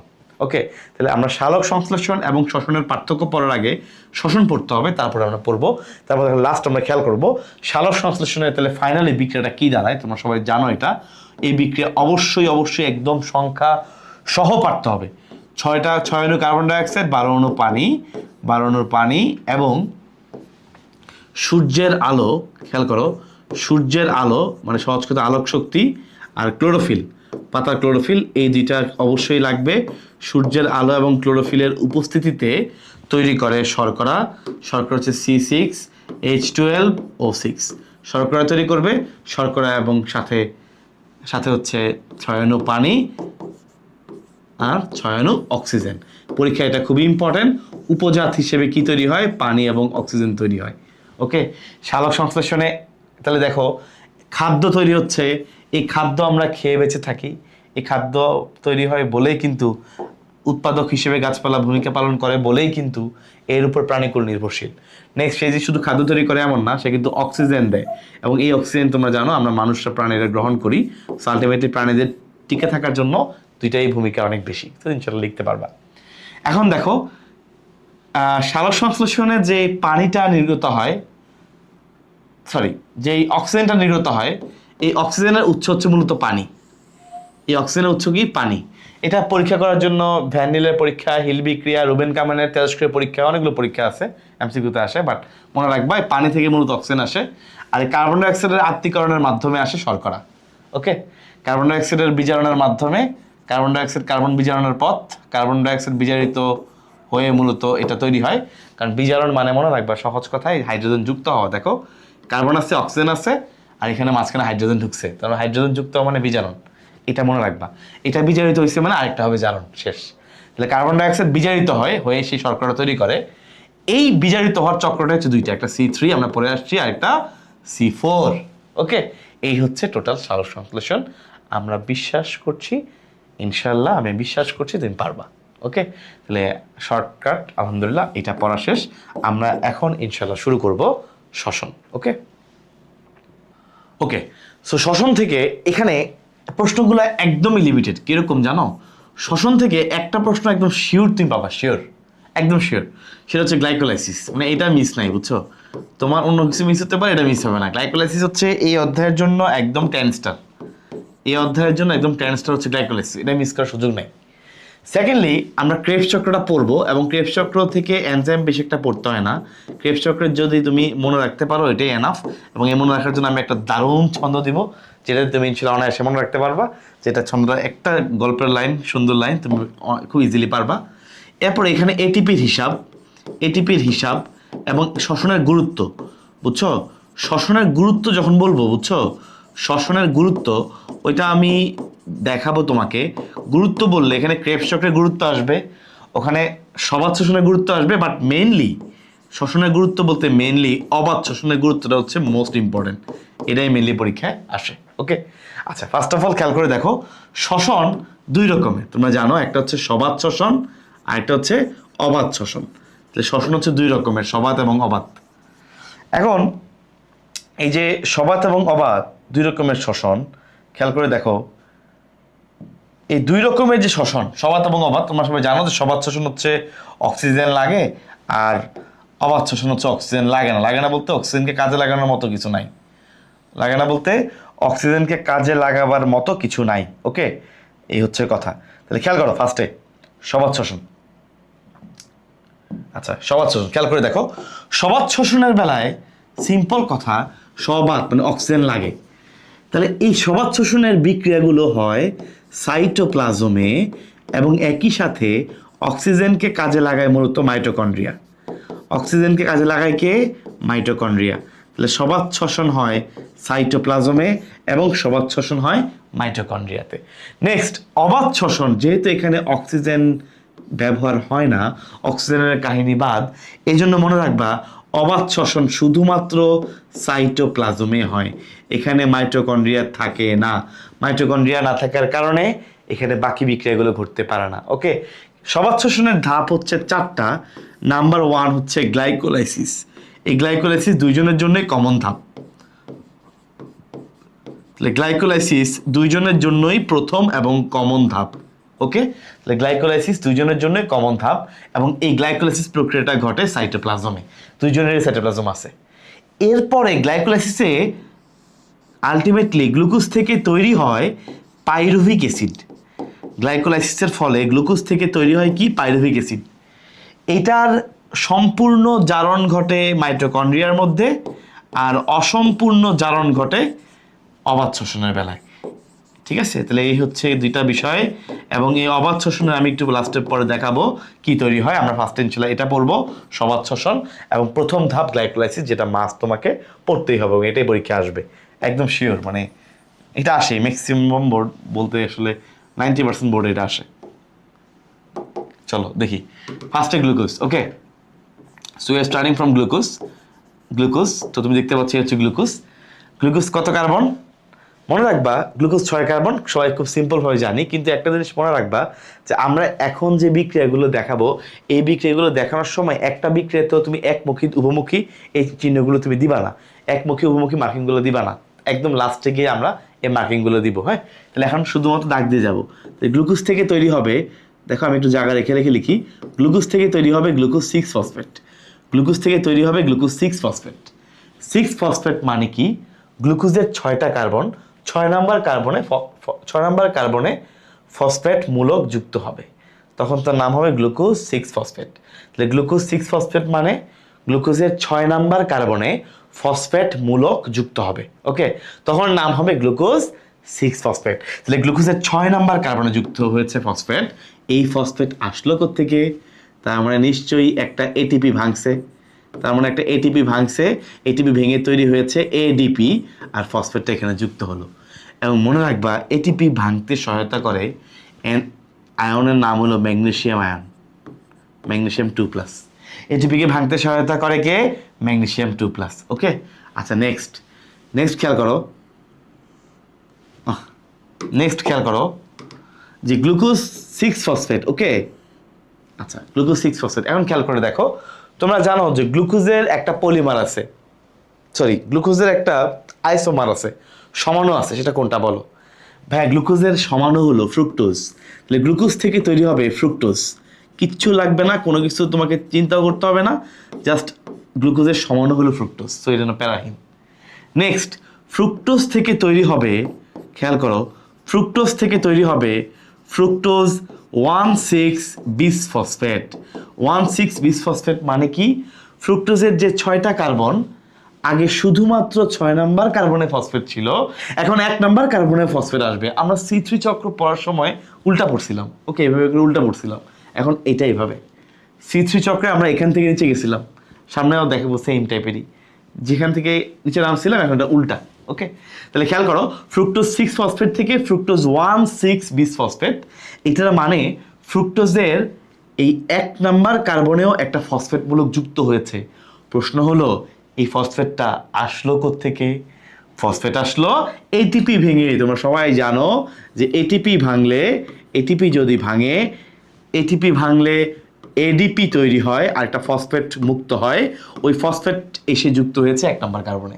ওকে, তাহলে বলো তো এখানে কোন আয়ন কাজ করবে? এটিপি ভাঙতে কোন আয়ন কাজ করে? এটিপি ভাঙতে কাজ করে ম্যাগনেসিয়াম আয়ন। ওকে, তাহলে আমরা বুঝলাম গ্লুকোজ থেকে গ্লুকোজ 6 ফসফেট নর্মাল, খুব সিম্পল, চিন্তা করো গ্লুকোজ থেকে গ্লুকোজের সাথে ফসফেট যুক্ত হবে, আমি আগে পড়েছি, লাস্ট কার্বনে গিয়ে স্টেবিলিটি বেশি অর্জন করে এবং আগে যুক্ত হবে। তাহলে গ্লুকোজ 6টা কার্বন যেহেতু আছে, 6 নাম্বার কার্বনে গিয়ে ফসফেট যুক্ত হলো। গ্লুকোজ থেকে গ্লুকোজের সমানু ফ্রুক্টোজ থেকে সুন্দর করে ফ্রুক্টোজ 6 ফসফেট থেকে আরেকটা ফসফেট যুক্ত হবে 1 নাম্বার কার্বনে, ফ্রুক্টোজ 1,6 বিসফসফেট। তোমরা C3 চক্রে তোমাদেরকে পড়াইছিলাম, মনে আছে?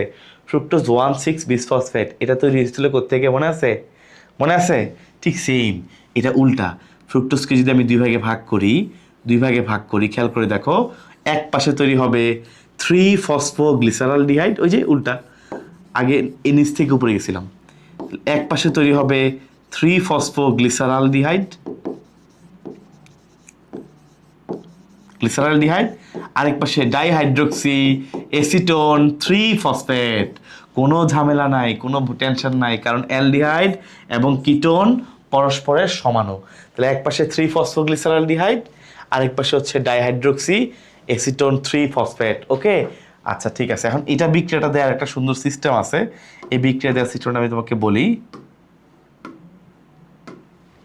আচ্ছা, এই বিক্রিয়াটা সুন্দর করে একটা মার্ক করবে এভাবে, যে এভাবে দাগ দিবা। হ্যাঁ, এটা দাগ দিলে এইভাবে মনে করো, এভাবে দাগ দিলা, দিয়ে তুমি মার্কিং করবে না, একটা দাগ দিবা, দিয়ে এটাই যে দুইটা রূপান্তর সম্ভব। আসলে কিন্তু একই কথাই, ওভাবেই দিলে সেম কথাই। তারপরে তোমাদের বইয়ের মধ্যে এভাবে দিছে, এই জন্য এটা দেওয়া। বাট এভাবে দেওয়াটা কোনো মানে ভুল কিছু না, কারণ ফ্রুক্টোজ হচ্ছে 6 কার্বনের একটা যৌগ। ফ্রুক্টোজ ভেঙে 3 কার্বন হবে, এটাই নর্মাল। ওকে, এক পাশে অ্যালডিহাইড, এক পাশে কিটোন। আচ্ছা ফাইন।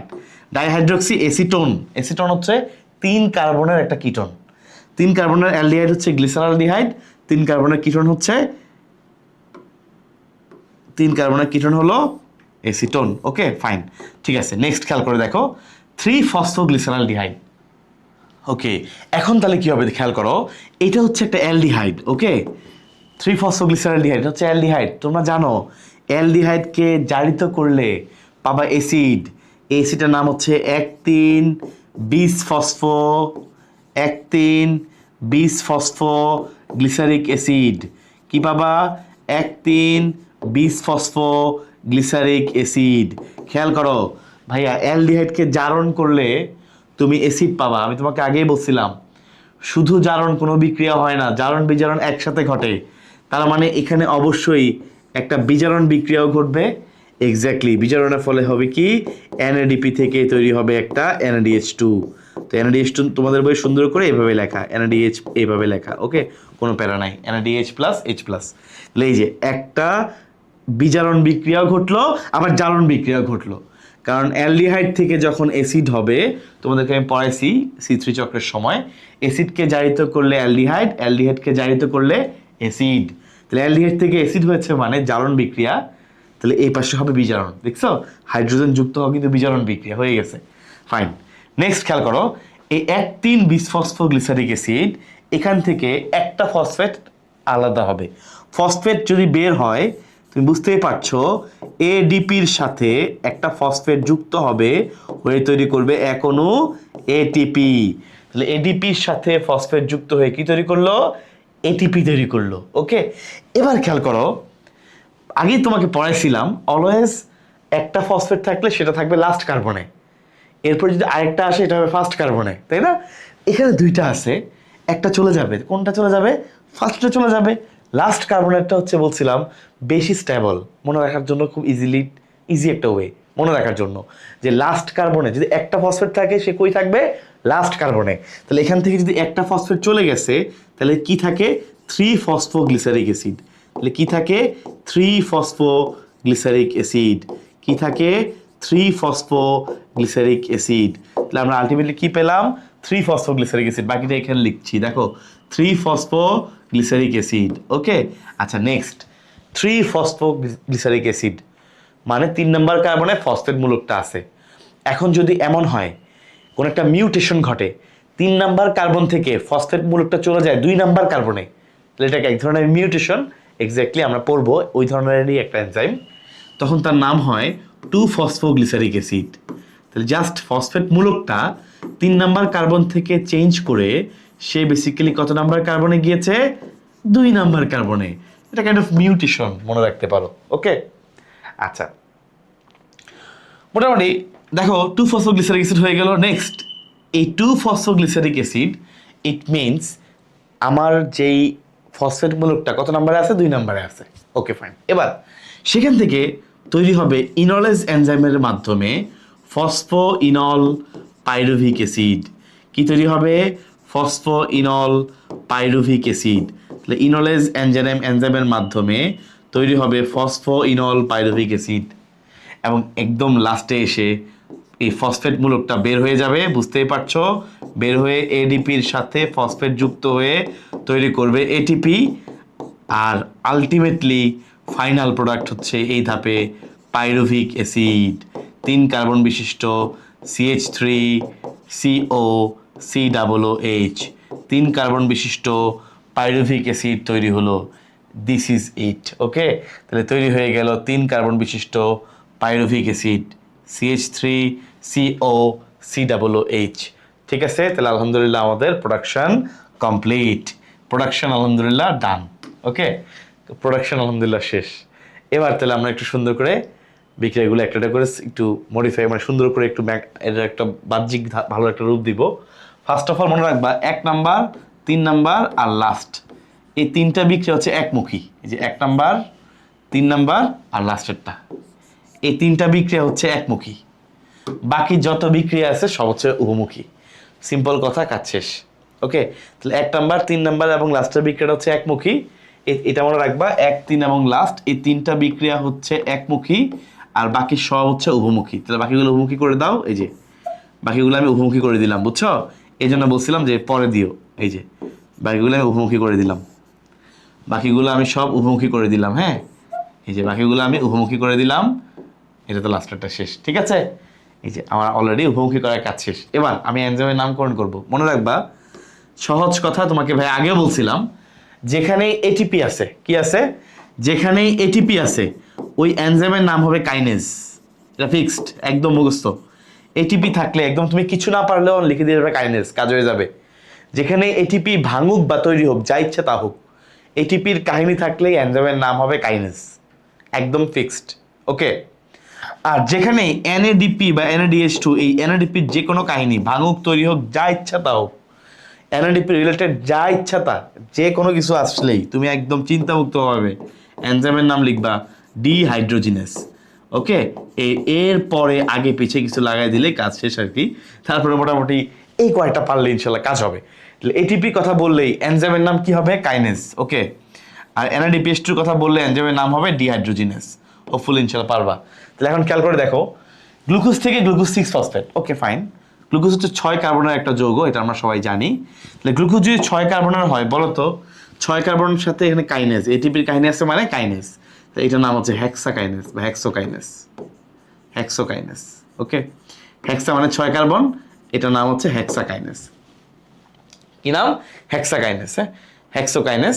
আশা করি ইনশাল্লাহ পারবা, খুবই ইজি। ওকে, আচ্ছা নেক্সট, ভাইয়া গ্লুকোজ থেকে ফ্রুক্টোজ হয়েছে। তাহলে গ্লুকোজের আইসোমার ফ্রুক্টোজ, আমরা সবাই জানি আইসোমার অর্থ হলো সমাণু। গ্লুকোজের আইসোমার বা সমাণু হইল ফ্রুক্টোজ। এটা কেমিস্ট্রিতে পড়া, এটা আমরা ফিজিক্স, আমি নিজেও কোষ রসায়ন অধ্যায়ে পড়াইছি। এটা আর বলার কিছু নাই, কোষ রসায়ন আমরা আগে পড়ে আসছি, আশা করি সবাই, না পড়লে পড়ে ফেলবো। আমারই ওয়ার্কশপ ক্লাস দেওয়া আছে, সুন্দর সুন্দর ক্লাস দেখবা। গ্লুকোজ এবং ফ্রুক্টোজ পরস্পর সমাণু, 6 কার্বনের যৌগ। তাহলে দেখো, এটা জাস্ট পরস্পর সমাণু মানে আইসোমার, তার মানে এখানে এনজাইমের নাম হলো আইসোমারেজ। তো সবসময় এনজাইমের নামটা হয় আগের যে যৌগটা আছে এটার সাথে মিল রেখে, ফসফো গ্লুকো আইসোমারেজ। খেয়াল করো, ফসফো গ্লুকো আইসোমারেজ, ফসফো গ্লুকো আইসোমারেজ। ওকে, সো এনজাইমের নামটা খেয়াল করো, এনজাইমের নামটা হচ্ছে ফসফো গ্লুকো আইসোমারেজ। খুবই ইজি, খেয়াল করো, এটা পরস্পরের সমাণু, এই জন্য আইসোমার। আর ফসফো, আগেরটা ফসফো গ্লুকোজ আছে, এই জন্য ফসফো গ্লুকো। আচ্ছা নেক্সট দেখো, এটিপি আছে মানে চোখ বন্ধ করে কাইনেস। ওকে, কাইনেস শিওর, কাইনেস। এখন কাইনেসের মধ্যে কাহিনী আছে, কি কাহিনী একটু আগে পিছিয়ে লাগাইতে হবে। দেখো, ফসফো ফ্রুক্টো কাইনেস, নামটা খেয়াল করো, ফসফো ফ্রুক্টো, ফসফো ফ্রুক্টো কাইনেস, কাজ শেষ। ওকে, ফসফো ফ্রুক্টো কাইনেস, আমার এটা কাজ শেষ। নেক্সট খেয়াল করে দেখো, এবার এখানে জাস্ট তোমরা এর আগেও পড়ছিলা, এনজাইমের নামটা ছিল অ্যালডোলেস। অ্যালডোলেস, ওই যে C3 চক্রের বেলা পড়ে আসছিলা অ্যালডোলেস। আর এরা পরস্পরের সমাণু, তাহলে আইসোমারেস। মাঝখানে এইখানকার যে এনজাইমটার নাম হলো আইসোমারেস, কারণ এরা পরস্পরের সমাণু, এরা পরস্পরের সমাণু। ওকে, নেক্সট খেয়াল করে দেখো, এবার এখানে আসবো, NADH2 পেলেই এনজাইমের নাম কি হবে? পড়াইছি, বলেন। NADH2 পেলেই এনজাইমের নাম কি হবে? এনজাইমের নাম হবে ডিহাইড্রোজিনেস, রাইট? ডিহাইড্রোজিনেস। এখন দেখো, এই ডিহাইড্রোজিনেসের আগে জাস্ট সুন্দর করে তুমি কিছু ওই আগেরটা অনুযায়ী নাম লিখবা। আমি এখন না পুরোটা লিখবো না, আমি জাস্ট লিখবো ডিহাইড্রোজিনেস, বাকিটা তুমি ইনশাল্লাহ লিখবা ডিহাইড্রোজিনেস। সেটার আগে কি হবে দেখো, একটু পরে লিখো। ডিহাইড্রোজিনেসের আগে এই যে উপরের ওয়ার্ডটা ফসফো গ্লিসারাল ডিহাইড, জাস্ট যেই নাম আছে পুরোটা বসাই দিবা, ফসফো গ্লিসারাল ডিহাইড, ডিহাইড্রোজিনেস, শেষ। আবার এখানে এটিপি আছে, তার মানে আবারও কাইনেস, ফসফোগ্লিসারিক অ্যাসিড, জাস্ট আগের উপরে যা আছে তা লাস্টে এখানে লাগাই দিবা, কাইনেস, শেষ। বুঝছো? জাস্ট এটিপি পাইলেই কাইনেস। আচ্ছা, এখানে দেখো বলছিলাম ফসফেট ছিল 3 নম্বরে, ওখান থেকে চেঞ্জ হয়ে ফসফেট কোথায় গিয়েছে 2 নম্বরে। তার মানে এখানে ঘটেছে মিউটেশন, তার মানে এনজাইমের নাম হবে মিউটেজ। ওকে, আচ্ছা নেক্সট কি তৈরি হয়েছে? ইনল। ইনল পাইরুভিক অ্যাসিড, এটা হচ্ছে ইনোলেজ। এখানে পানির কাহিনী দরকার নেই, ইনোলেজ। ওকে, ইনোলেজ। আর লাস্টে আবার এটিপি। আরে yes, pyruvic acid kinase. ATP দেখলেই তো আমরা কাইনেজ দাঁড়াতে পারি, তাহলে পাইরুভিক অ্যাসিড কাইনেজ, কাজ শেষ। এই হচ্ছে টোটাল গ্লাইকোলাইসিস। তাহলে দেখো গ্লাইকোলাইসিস প্রক্রিয়ায় এই যে থ্রি ফসফোগ্লিসারলডিহাইড আমি যে দেখাইছি ঠিক সেম টু সেম, আমি কিন্তু এটার আর কোনো বিক্রিয়া দেখাই নাই। ঠিক সেম ভাবে এখানে যা যা প্রোডাকশন হবে, নেট প্রোডাক্ট, এই যে NADH তৈরি হলো, এটিপি তৈরি হলো, ঠিক সেম এটিপি তৈরি হলো, ঠিক সেম ভাবে এখান থেকেও ঠিক সেম ভাবে এই ধাপগুলা আবারও ঠিক সেম ভাবে হবে। ওকে, তাহলে আমরা একটা ধাপ পড়াইছি, এই তুমি এক বরাবর লিখবা, নিচে এই ধাপটা খালি থাকবে, লাস্টে টান দিয়ে এখানেও লিখবা পাইরুভিক অ্যাসিড। কারণ আলটিমেটলি তাহলে বুঝতে পারছি 6 কার্বনের গ্লুকোজ থেকে 3 কার্বনের 2 অণু পাইরুভিক অ্যাসিড তৈরি হয়। এই যে এখান থেকে 1 অণু তৈরি হলো, তোমাকে প্রমাণ করে দেখাইছি, ঠিক সেম এখান থেকে আরেক অণু পাইরুভিক অ্যাসিড তৈরি হবে। তাহলে 3 3 6 কার্বন মিলে যাবে। ওকে, তাহলে দেখো তো গ্লাইকোলাইসিস শেষে আমরা আলটিমেটলি কি পেলাম, কি হারালাম দেখি আমরা একটু। তাহলে দেখো গ্লাইকোলাইসিস শেষে আমরা আলটিমেটলি কি পেলাম? গ্লাইকোলাইসিস শেষে আমরা আলটিমেটলি কি জিনিস পেলাম? 2 অণু পাইরুভিক অ্যাসিড পেলাম, এটা আমরা শিওর। 1 অণু আমি প্রমাণ করে দেখিয়েছি, আর 1 অণু হচ্ছে ঠিক সেম ওই পাশ থেকে আসবে, 2 অণু পাইরুভিক অ্যাসিড। ওকে, আচ্ছা নেক্সট আমরা একটু দেখি, চলো হিসাব করে দেখি। এই যে দেখো এখানে একটা NADH2 বা NADH+H+, একসাথে NADH2 পড়তে গেলে সুবিধা হয়। এখানে একটা, আবার ওখানে ঠিক সেম একটা হইতো, ডাবল সব ডাবল হিসাব। এটিপি এখানে একটা, ওখানে তাহলে মোট 2টা যেহেতু আছে, ওই পাশের জন্য আরো 2টা হইতো। তাহলে সেই হিসেবে আমরা দেখতে পাচ্ছি 2 অণু NADH+ বা NADH2, এটা হচ্ছে 2 অণু NADH2 বা NADH+H+, আর আমরা দেখতে পাচ্ছি 2 অণু এটিপি তৈরি হয়েছে এক পাশে, ওই পাশে আরো 2 অণু, টোটাল 4 অণু এটিপি তৈরি হয়। আমরা দেখতে পেয়েছি এই জিনিসগুলো তৈরি হয় গ্লাইকোলাইসিস শেষে, এই জিনিসগুলো তৈরি হয়, এই 4টা আইটেম তৈরি হয়। কিন্তু মাথায় রাখতে হবে এখানে কিন্তু খরচও আছে। গ্লাইকোলাইসিস প্রক্রিয়ায় কি খরচ হয় চলো দেখি। এই যে এখানে একটা এটিপি খরচ হয়েছে, এখানে একটা এটিপি খরচ হয়েছে বা এটিপি ভেঙেছিল, রাইট? তাহলে এখানে আমার গ্লাইকোলাইসিস প্রক্রিয়ায় এটিপি খরচ হয় 2 অণু এটিপি, একদম শুরুতেই 2 অণু এটিপি খরচ হয়ে যায়। তাহলে আমার নেট মানে একদম নেট প্রোডাক্ট, নেট কত? নেট হচ্ছে আমি দেখতে পাচ্ছি আমার 4টা তৈরি হয়েছে, 2টা বাদ, তাহলে থাকতেছে 2 অণু এটিপি, আর শক্তি হিসেব করলে আর কি শুধুমাত্র 2 অণু NADH+H+। ওকে, এইটা ঠিক আছে। এবং এই যে NADH2, তোমাদেরকে বলে রাখি, 1 অণু NADH2 থেকে আমরা পাই নর্মালি 3 অণু এটিপি, বাট গ্লাইকোলাইসিসের এই যে NADH2, ওখান থেকে আমরা 3 অণু পাই না। গ্লাইকোলাইসিসের যে NADH2 আছে, এখান থেকে আমরা পাবো 2 অণু এটিপি। কেন? 1 অণু এটিপি কোথায় গেছে? যখন এই NADH2টা মাইটোকন্ড্রিয়ার ভিতরে প্রবেশ করতে যাবে, মাইটোকন্ড্রিয়ার ভিতরে ওকে ঢুকতে হবে, কারণ এটা হচ্ছে সাইটোপ্লাজমে পুরোটাই। মাইটোকন্ড্রিয়ার মধ্যে যখন সে ঢুকতে যাবে, ঢোকার সময় তার শক্তি খরচ হয়। এই জন্য আমরা বাকি সকল ক্ষেত্রে মাইটোকন্ড্রিয়ার ভিতরে যে NADH2 তৈরি হয়, ওইটা ভাঙাইলে আমরা 3 অণুই পাই, কিন্তু যেটা বাইরে থেকে মাইটোকন্ড্রিয়াতে ঢুকে এই NADH2টা, এর বেলায় আমরা শক্তি একটু কম পাই, কারণ শক্তি কিছুটা ইউজ হয়, খরচ হয়। এই জন্য আমরা এখানে শক্তি 2 অণু এটিপি দিয়ে গুণ করবো। তো ইলেকট্রন ট্রান্সপোর্ট চেইনের মধ্যে আমরা জিনিসটা পাবো 2 × 2 এটিপি, একটা করে খরচ হবে, তাহলে 4 এটিপি। তাহলে আমরা দেখো গ্লাইকোলাইসিস প্রক্রিয়া শেষে আমি যদি যোগ করতে চাই একটা, মানে আসলে গ্লাইকোলাইসিস প্রক্রিয়া শেষে এটা পেয়ে যাবে এমন না, ইলেকট্রন ট্রান্সপোর্ট চেইনের মাধ্যমে তারপর পাবো। তারপর আমি যোগ করি 2 আর এদিকে 4, মোট হচ্ছে টোটাল কত? তো আলটিমেটলি টোটাল দাঁড়াচ্ছে, সাব টোটাল হচ্ছে 6 অণু এটিপি আমি এখান থেকে আলটিমেটলি পাবো। হ্যাঁ, এবং এটা পাওয়ার জন্য কিন্তু শর্ত আছে। দেখো ইলেকট্রন ট্রান্সপোর্ট চেইন একদম লাস্টের ধাপটা, এটা হয় মাইটোকন্ড্রিয়াতে। সো আলটিমেটলি মাইটোকন্ড্রিয়া থাকতে হবে, মাইটোকন্ড্রিয়া না থাকলে কিন্তু এটা হবে না। হ্যাঁ, এই জন্য অবাধ শ্বসনের বেলায়, যেহেতু ওদের মাইটোকন্ড্রিয়া নাই ব্যাকটেরিয়ার, ওদের বেলায় আমরা এটা পাই না, শুধু এই 2 অণু এটিপি পাই, কারণ মাইটোকন্ড্রিয়া না থাকার কারণে এগুলো কোনো লাভ নাই। NADH2 ভাঙবে কোথায় গিয়ে ভাঙবে? NADH2কে যে ভাঙাবা কেন্দ্রীয় ব্যাংক, ওই ব্যাংকই তো নাই, মাইটোকন্ড্রিয়া নাই, যেখানে গিয়ে NH2 ভাঙায় তুমি এটিপি নিবা, ওই কেন্দ্রীয় ব্যাংকই নাই, মাইটোকন্ড্রিয়াই নাই। ওকে, এই হচ্ছে গ্লাইকোলাইসিস। তাহলে এরপর দেখো নেক্সট, এই গ্লাইকোলাইসিসে এই যে পাইরুভিক অ্যাসিড তৈরি হলো, পাইরুভিক অ্যাসিড তৈরি হলো ভাই, দেখো এই পাইরুভিক অ্যাসিড থেকে পরবর্তীতে তৈরি হবে এসিটাইল কোয়ে। কি তৈরি হবে? এসিটাইল কোয়ে। খেয়াল করে দেখো, পাইরুভিক অ্যাসিড ছিল 2 অণু, এসিটাইল কোয়ে হবে 2 অণু, এবং পাইরুভিক অ্যাসিড ছিল 3 কার্বনের যৌগ, এসিটাইল কোয়ে হচ্ছে 2 কার্বনের যৌগ। তার মানে এখানে একটা করে কার্বন ডাইঅক্সাইড কমে গেছে। আসলে এখানে ওই একটা করে কার্বন ডাইঅক্সাইড, একটা করে কার্বন ডাইঅক্সাইড হিসেবে বের হয়ে গেছে।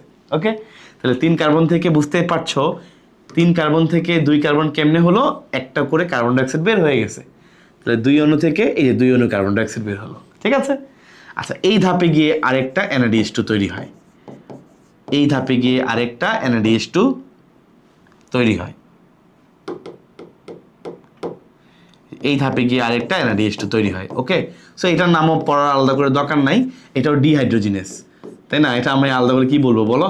আগেই বলছি, এই জাতীয় কোনো কিছু পাইলে এনজাইমের নাম শিওর, আর কিছু পারো আর না পারো, তুমি এনজাইমের নাম ফিক্সড যে এটা ডিহাইড্রোজিনেস। ওকে, আমরা ধরো কেউ ধরো অন্য কিছু পারে না, কিন্তু সেইটা জানে যে এটা ডিহাইড্রোজিনেস, এটা জানলে ইনশাল্লাহ কাজ হয়ে যাবে। সো আলহামদুলিল্লাহ এটা হয়েছে।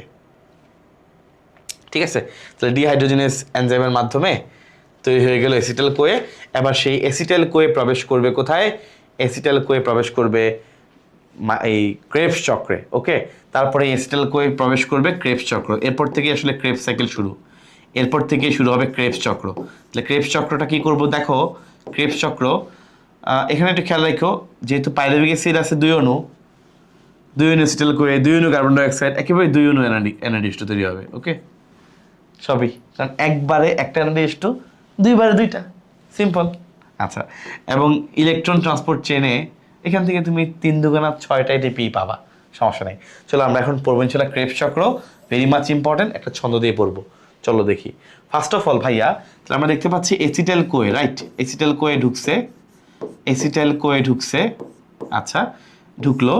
এবং একটা জিনিস মনে রাখবা, পাতার মধ্যে একটা আবাসিক অণু আছে, মানে যেটা পাতার মধ্যে থাকে, এটা হচ্ছে oxalo acetic acid. Oxalo acetic acid কোনটা? অক্সালো অ্যাসিটিক অ্যাসিড, এটা হচ্ছে পাতার আবাসিক অণু, পাতার মধ্যে আছে এটা অলরেডি, বুঝছো? অক্সালো অ্যাসিটিক অ্যাসিড, এটাকে বলা হয় পাতার আবাসিক অণু। অক্সালো অ্যাসিটিক অ্যাসিড, এটাকে বলা হয় পাতার আবাসিক অণু। তাহলে অক্সালো অ্যাসিটিক অ্যাসিড এটাকে বলা হয় কি? পাতার জন্য আবাসিক অণু। এটা মনে রাখবা, হ্যাঁ, উদ্ভিদের ক্ষেত্রে আবাসিক অণু বলা হয় কোনটাকে? অক্সালো অ্যাসিটিক অ্যাসিডকে, খেয়াল রাখতে হবে এটা। আচ্ছা, এবার এর সাথে গিয়ে এই এসিটাইল কোয়ে যুক্ত হবে, হয়ে এখান থেকে কোয়েটা আলাদা হবে। এবার খেলা শুরু, কি তৈরি হবে এটা আমরা এখন সুন্দর একটা ছন্দ দিয়ে পড়ব। ওকে, খেয়াল করো ছন্দটা কি দেখো, একটা মেয়ের নাম, ধরো সুইটি একটা মেয়ের নাম, হ্যাঁ আমি এটা মুছে দিই। দেখো, ধরো সুইটি একটা মেয়ের নাম। এখন একটা প্রেম ঘটিত কাহিনী, ঝামেলাটা আমার লাগছে, ওইসব কাহিনী আমি যাচ্ছি না। খেয়াল করে দেখো, সুইটিকে আমি মানা করতেছি, সুইটি আইসো না, সুইটি আইসো না, আইসো না। কেন আইসো না? কারণ কারণ অলরেডি তুমি যাকে ভালোবাসো আলিফ, সে এখন আরেকটা মেয়ের মারধর করতেছে। আইসো না, কারণ আলিফ সকিনাকে আল্লাহর কি অবস্থা দেখো, ফুটবল দিয়ে মারছে, সামনে ওয়ার্ল্ড কাপ আছে, ফুটবল দিয়ে মারছে। তাহলে সুইটি আইসো না, আলিফ সকিনাকে ফুটবল দিয়ে মারছে। ওকে, এই ট্রিক্সটা, এটা মনে রাখার টেকনিক, এই টেকনিক অবলম্বন করে আমরা ইনশাআল্লাহ খুব ইজিলি কাজ চালা যেতে পারবো। খেয়াল করে দেখো, সুইটি আইসো না, আলিফ সকিনাকে ফুটবল দিয়ে মারছে। খেয়াল করে দেখো, সুইটি মানে হচ্ছে সাইট্রিক অ্যাসিড। তাহলে ফার্স্ট আমি লিখলাম সাইট্রিক অ্যাসিড, সুইটি মানে সাইট্রিক অ্যাসিড। ওকে, সুইটি সাইট্রিক অ্যাসিড। আচ্ছা, আইসো মানে আইসোসাইট্রিক অ্যাসিড। এরপর হচ্ছে আইসোসাইট্রিক অ্যাসিড, আইসো মানে আইসোসাইট্রিক অ্যাসিড,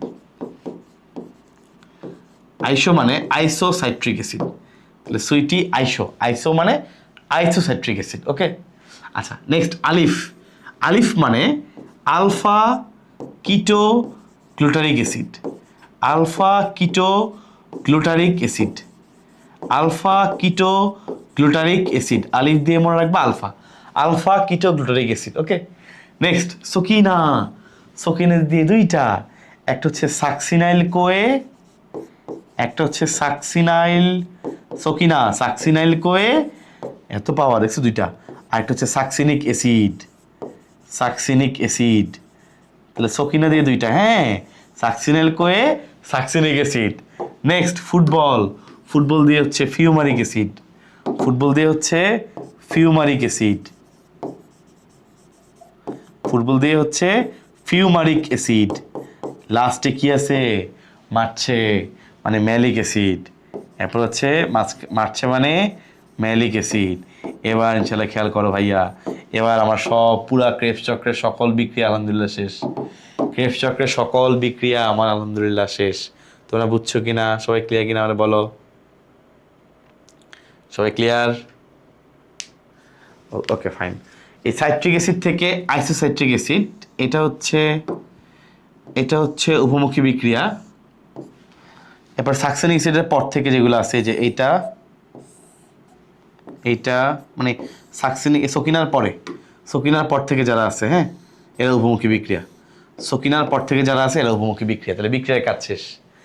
তাহলে সকিনার পর থেকে যারা আছে উপমুখী বিক্রিয়া, আর এখানে যেহেতু সুইটিকে আসতে বলছো, এই সুইটি এবং আইসো সুইটির মাঝখানে এটা হচ্ছে উপমুখী বিক্রিয়া। তাহলে এরা হচ্ছে একমুখী বিক্রিয়া। ওকে, ঠিক আছে, আমার কাজ শেষ। এবার দেখো কোন কোন পয়েন্টে আসলে NADH2 তৈরি হয় আমরা এখন দেখব। মনে রাখবা আলিফ সকিনাকে মারতেছে, তাহলে আসলে আলিফের নিয়ে যত কাহিনী। ওকে, তাহলে আলিফের আগে একটা স্টার্ট দিব, আলিফের পরে একটা স্টার্ট দিব। অর্থাৎ আলিফ তো মারামারি শুরু করছে, দুইটা মেয়ে আর মাঝখানে আলিফ, ত্রিভুজ প্রেমের ঘটনা। তাহলে আলিফের নিয়ে হচ্ছে যত কাহিনী। তাহলে আলিফের আগে পরে আসলে ঝামেলা। তো আলিফের আগে পরে কিরকম ঝামেলা, এখানে আলিফের আগে পরেই এই আলফা কিটো, এর আগে পরেই NADH2 তৈরি হবে। দেখো এই যে এখানে একটা, এর আগে একটার পরে একটা, আগে স্টার পরে স্টার। ওকে, তাহলে আলিফকে নিয়ে যাবতীয় ঝামেলা। তাহলে এখানে একটা NAD থেকে তৈরি হবে NADH2, বা বইয়ের ভাষায় সুন্দর করে NADH+H+, এটা ঠিক সেমভাবে এখানেও NAD। আবার এখানে এই যে আলিফের আগে পরে একটা দুইটা তৈরি হলো। ওকে, এবং এখানেও একটা কার্বন ডাইঅক্সাইড বাইরে বের হবে, এখানে একটা কার্বন ডাইঅক্সাইড বাইরে উন্মুক্ত হলো। ওকে, তাহলে অলরেডি দুইটা কার্বন ডাইঅক্সাইড বাইরে উন্মুক্ত হয়ে গেল। এখন খেয়াল করে দেখো, এই যে দেখো ফুটবল দিয়ে মারছে ফিউমারিক অ্যাসিড।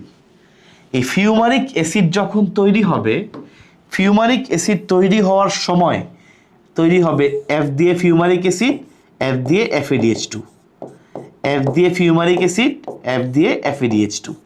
তাহলে ফিউমারিক অ্যাসিড, F দিয়ে ফিউমারিক অ্যাসিড, F দিয়ে FADH2। তাহলে ফিউমারিক অ্যাসিড তৈরির সময় FADH2 তৈরি হবে, আর লাস্টের এই ধাপে গিয়ে তৈরি হবে আরেকটা NADH2, এই ধাপে গিয়ে তৈরি হবে আরেকটা NADH2।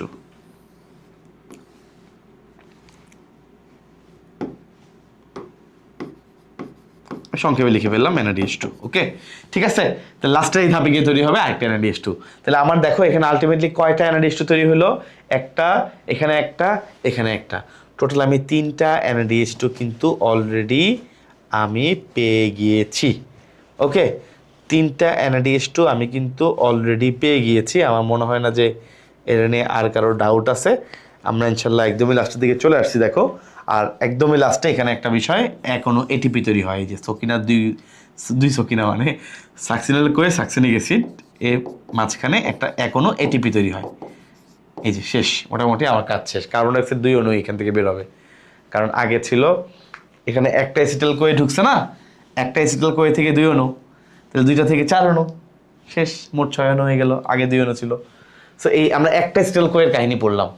তাহলে আমরা এনজাইমের নাম কীভাবে পড়বো? দেখো এই যে দেখো বলছিলাম NADH2 থাকলে তুমি আমাকে বলো এনজাইমের নাম কি হবে, আমাকে বলো এনজাইমের নাম কি হবে? ডিহাইড্রোজিনেস। এক্স্যাক্টলি, তাহলে আইসোসাইট্রেট ডিহাইড্রোজিনেস, আহামরি কিছু নাই, তাই না? উপরের সাথে মিল রেখে নাম লিখে দিলাম। এবার বলো এখানে NADH2 আছে, এনজাইমের নাম কি হবে? আলফা কিটো গ্লুটারেট ডিহাইড্রোজিনেস, উপরের সাথে মিল রেখে নামকরণ করে দিলাম, কাজ শেষ। ওকে, ইনশাল্লাহ। নেক্সট দেখো, নেক্সট হচ্ছে ATP আছে, এনজাইমের নাম কাইনেস, এটা নিয়ে আর ডাউট নাই, তাই না? আমরা জানি ATP কাহিনী হইলে এনজাইমের নাম কাইনেস।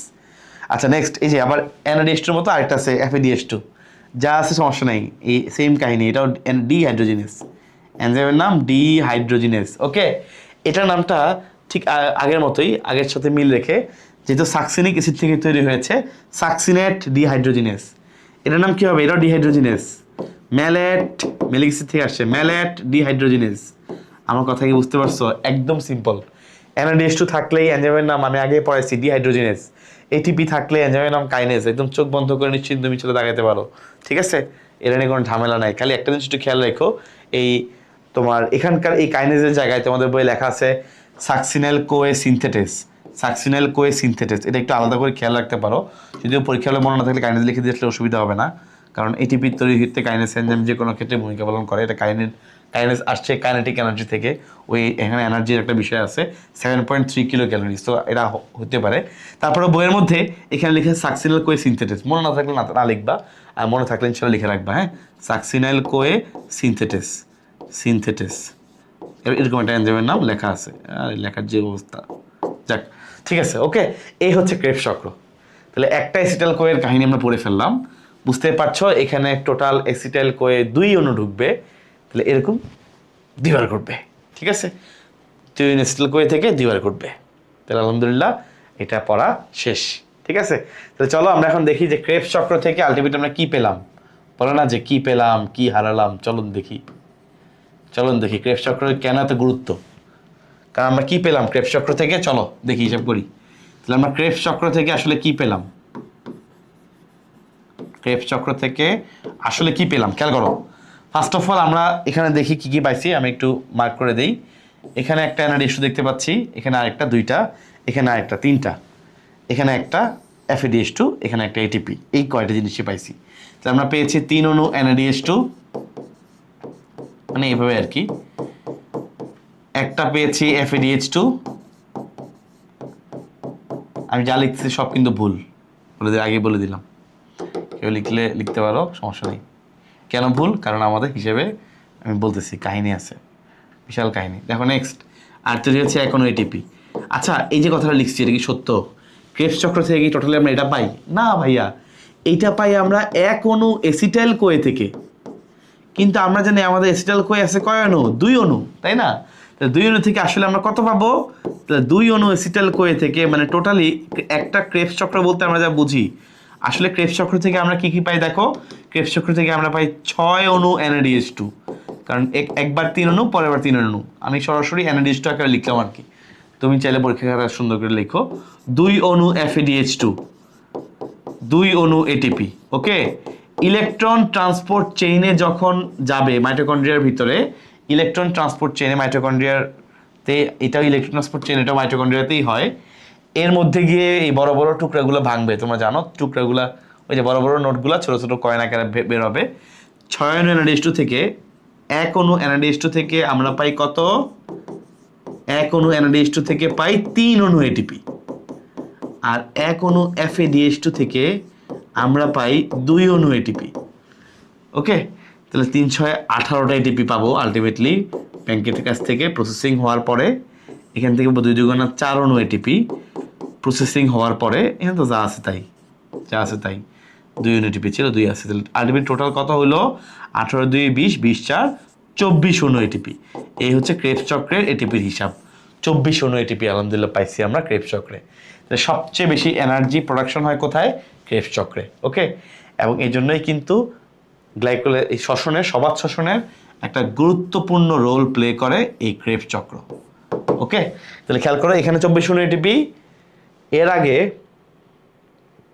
এই যে এটা একটু বলে দিই, এই যে যখন অ্যাসিটাইল কোয়ে তৈরি হয়েছে, অ্যাসিটাইল কোয়ে তৈরি হওয়ার সময়, অ্যাসিটাইল কোয়ে তৈরি হওয়ার সময় এই যে এখানে NADH2 তৈরি হয়েছিল টোটাল 2 অণু। 2 অণু NADH2 থেকে ইলেকট্রন ট্রান্সপোর্ট চেইনে মেশিনের মধ্যে ঢুকে 2 × 3 মানে মোট 6 অণু ATP আমরা পাই। তাহলে অ্যাসিটাইল কোয়ে তৈরি হওয়ার সময় 6 অণু ATP পাই। ওকে, নেক্সট খেয়াল করো, তাহলে আমরা গ্লাইকোলাইসিসের শেষে, যে গ্লাইকোলাইসিসের ফলে আলটিমেটলি পাইছিলাম 6 অণু, তাহলে 24 আর 6 30, আর এখানে পাইলাম 6 অণু, তাহলে মোট হলো 36। এই হচ্ছে সবাত শ্বসনের টোটাল ATPর হিসাব। ওকে, তাহলে সবাত শ্বসনের টোটাল ATPর হিসাব আলহামদুলিল্লাহ শেষ। এই হচ্ছে টোটাল 6 6 24, টোটাল 36 অণু ATP। এই হচ্ছে সবাত শ্বসন। লাস্ট বিক্রিয়াটা একটু লিখে দেই, এই বিক্রিয়া আলটিমেটলি কি হচ্ছে, গ্লুকোজ ভাঙবে C6H12O6 অক্সিজেন দ্বারা জারিত হয়ে বিভিন্ন এনজাইম কোএনজাইমের উপস্থিতিতে আমরা অনেকগুলো এনজাইম পড়েছি, যদিও খুবই সহজ। এটিপি থাকলে কাইনেজ, NADH2 থাকলে ডিহাইড্রোজেনেস। বিভিন্ন এনজাইম কোএনজাইমের উপস্থিতিতে তৈরি করে কার্বন ডাইঅক্সাইড এবং পানি, সাথে এনার্জি 36 ATP। ওকে, এই হচ্ছে ভাইয়া হিসাব। তাহলে খেয়াল করেন, 6 আছে, 6 অণু কার্বন ডাইঅক্সাইড, 6 অণুই পানি, আই থিঙ্ক, হ্যাঁ H2। ওকে, এই হচ্ছে হিসেব। ওকে, 6 অণু কার্বন ডাইঅক্সাইড, 6 অণু পানি। So it is this end of respiration, aerobic respiration. Okay, আচ্ছা এটা হ্যাঁ, এটা একটু আমি চেক করে নিলাম, এখানে একটু কাহিনী আছে, তোমরা এই কাহিনীটার জন্য আমি চেক করে নিলাম, এটা একটু ঠিক করে নিও। কাহিনীটা হচ্ছে কি, এখানে ওরা পানি দেয়, বুঝছো, যে কোনো বিক্রিয়া আসলে পানি লাগে, তো এখানেও পানি লাগবে। 6 অণু পানি, 6 অণু পানি অ্যাড করলাম, কারণ পানি লাগে এই ধরনের বিক্রিয়াতে। বিভিন্ন এনজাইমগুলো পানিতে দ্রবণীয়, বুঝছো, সো আলটিমেটলি পানি লাগবেই, কারণ এই এনজাইমগুলো পানিতে দিতেই হয়। সব কটা এনজাইম পানিতে দ্রবণীয়, সেখানে আগে থেকে পানি অ্যাডিং করতে হয়, পানি অ্যাড হয়ে বিক্রিয়াটা হয়। সো টোটালে গিয়ে পানিটা আবার মোটামুটি থেকে যায়। টোটালে গিয়ে হচ্ছে এখানে 6 আর 6 12 অণু পানি, এটা একটু খেয়াল রাখবা আর কি। হ্যাঁ, তাহলে ইনশাল্লাহ হইলো। এই যে 12 অণু পানি, খেয়াল করবা কেন পানিটা দেয়, এটা কিন্তু অনর্থক না। এই যে এনজাইমগুলো মনে রাখবা, গ্লাইকোলাইসিসে যতগুলো এনজাইম আছে, বুঝছো, সবগুলো পানিতে দ্রবণীয়। সো আলটিমেটলি পানিকে কাজে লাগাই বিক্রিয়াটা, এনজাইমগুলোর গতিশীলতা আলহামদুলিল্লাহ ভালো মতো অ্যাক্টিভলি করা যায়। সো আলটিমেটলি সব কিছু মিলে এই হচ্ছে বিক্রিয়া। 6 অণু পানি অ্যাডিং করবা, 12 অণু পানি, আলটিমেটলি 6 12 দিলে তো মিলে গেল হিসাব, শেষ। ওকে, তাহলে সবাত শোষণ আলহামদুলিল্লাহ শেষ। এখন আমরা অবাত শোষণ পড়বো, আর একই সাথে অবাত শোষণের গুরুত্ব সহ পড়বো। আচ্ছা, স্লাইডের মধ্যে আমার একটু শ্বসনের স্লাইডটা কই গেল,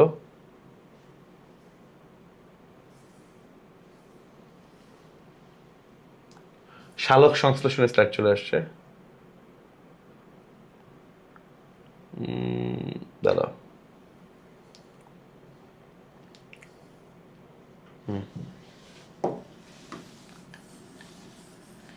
ওকে, খেয়াল করে দেখো, আমরা এখন ইনশাল্লাহ তাহলে হচ্ছে পড়বো হচ্ছে অবাত শোষণ। ওকে, অবাত শোষণ পড়বো এবং একই সাথে অবাত শোষণের গুরুত্ব পড়ে ফেলবো, তাহলে আমাদের কাজ শেষ হয়ে যাবে।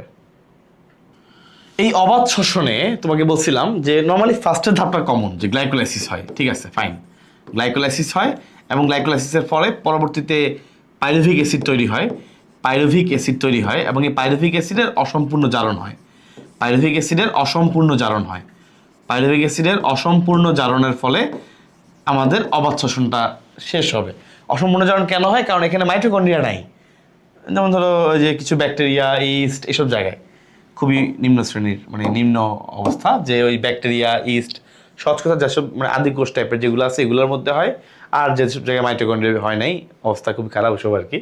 তো মাইটোকন্ড্রিয়া না থাকার কারণে অক্সিজেনটাকে ইউটিলাইজ করতে পারে না, অক্সিজেন দিয়ে বিক্রিয়া করাতে পারে না, কারণ অক্সিজেন দিয়ে বিক্রিয়া করানোর জন্য মাইটোকন্ড্রিয়ার মধ্যে অক্সিজোম আছে, এটা তো এটা নাই। সো যাই হোক, পাইরুভিক অ্যাসিড অসম্পূর্ণ জারণ হয়। এখন দেখো, দুই ধরনের বিক্রিয়া হইতে পারে, বুঝছো, খেয়াল করো। ফার্স্ট অফ অল, এখানে প্রথম ধাপে দেখো পাইরুভিক অ্যাসিড হচ্ছে 3 কার্বনের, রাইট, 3 কার্বনের। কখনো কখনো ইথাইল অ্যালকোহল তৈরি হতে পারে, ইথাইল অ্যালকোহল তৈরি হতে পারে, অথবা আরেক ধরনের বিক্রিয়া আছে যেখানে ল্যাকটিক অ্যাসিড তৈরি হতে পারে। দুইটা বিক্রিয়া, ল্যাকটিক অ্যাসিড তৈরি হতে পারে, আর একটা হচ্ছে ইথাইল অ্যালকোহল তৈরি হতে পারে। এখন আমরা কীভাবে বুঝবো উদ্দীপক দেখে আমাদের উদ্দীপকের মধ্যে কি বলছে, এ দিয়ে এ বি হয়ে দিবে, কীভাবে চিনবো? খেয়াল করে দেখো, পাইরুভিক অ্যাসিড হচ্ছে 3 কার্বন, ইথাইল অ্যালকোহল হচ্ছে 2 কার্বনের অ্যালকোহল, তাই না, ইথানল, এটা 2 কার্বনের একটা যৌগ, আর ল্যাকটিক অ্যাসিড 3 কার্বনের যৌগ। তো যখন ল্যাকটিক অ্যাসিড তৈরি হবে, তাহলে পাইরুভিক অ্যাসিডও 3 কার্বন, ল্যাকটিক অ্যাসিডও 3 কার্বন, কার্বন কার্বন মিলে গেছে, অন্য কিছু আর তৈরি হবে না। কিন্তু ইথাইল অ্যালকোহল যখন তৈরি হবে, pyruvic acid 3 carbon, ethyl alcohol 2 carbon, একটা কার্বন শর্ট, ওই শর্ট জায়গা এই যে একটা কার্বন কার্বন ডাইঅক্সাইড হিসেবে বের হবে। তাহলে উদ্দীপকে যদি এ প্লাস কার্বন ডাইঅক্সাইড দেয়, তুমি বুঝবা যে এ বলতে বোঝানো হয়েছে ইথাইল অ্যালকোহলকে। আর যদি শুধু এ, কার্বন ডাইঅক্সাইড দেয় নাই, তাহলে উত্তর হবে ল্যাকটিক অ্যাসিড। এবং এখানে ওই গ্লাইকোলাইসিস প্রক্রিয়াতে যে 2 অণু এটিপি তৈরি হয়েছিল, এই 2 অণু এটিপি হচ্ছে তার আলটিমেটলি শক্তির হিসাব, বুঝছো? এই 2 অণু এটিপি মানে হচ্ছে 1 অণু এটিপি হচ্ছে 10 কিলো ক্যালোরি, সেই হিসেবে 2 অণু এটিপি মানে হচ্ছে 20 কিলো ক্যালোরি।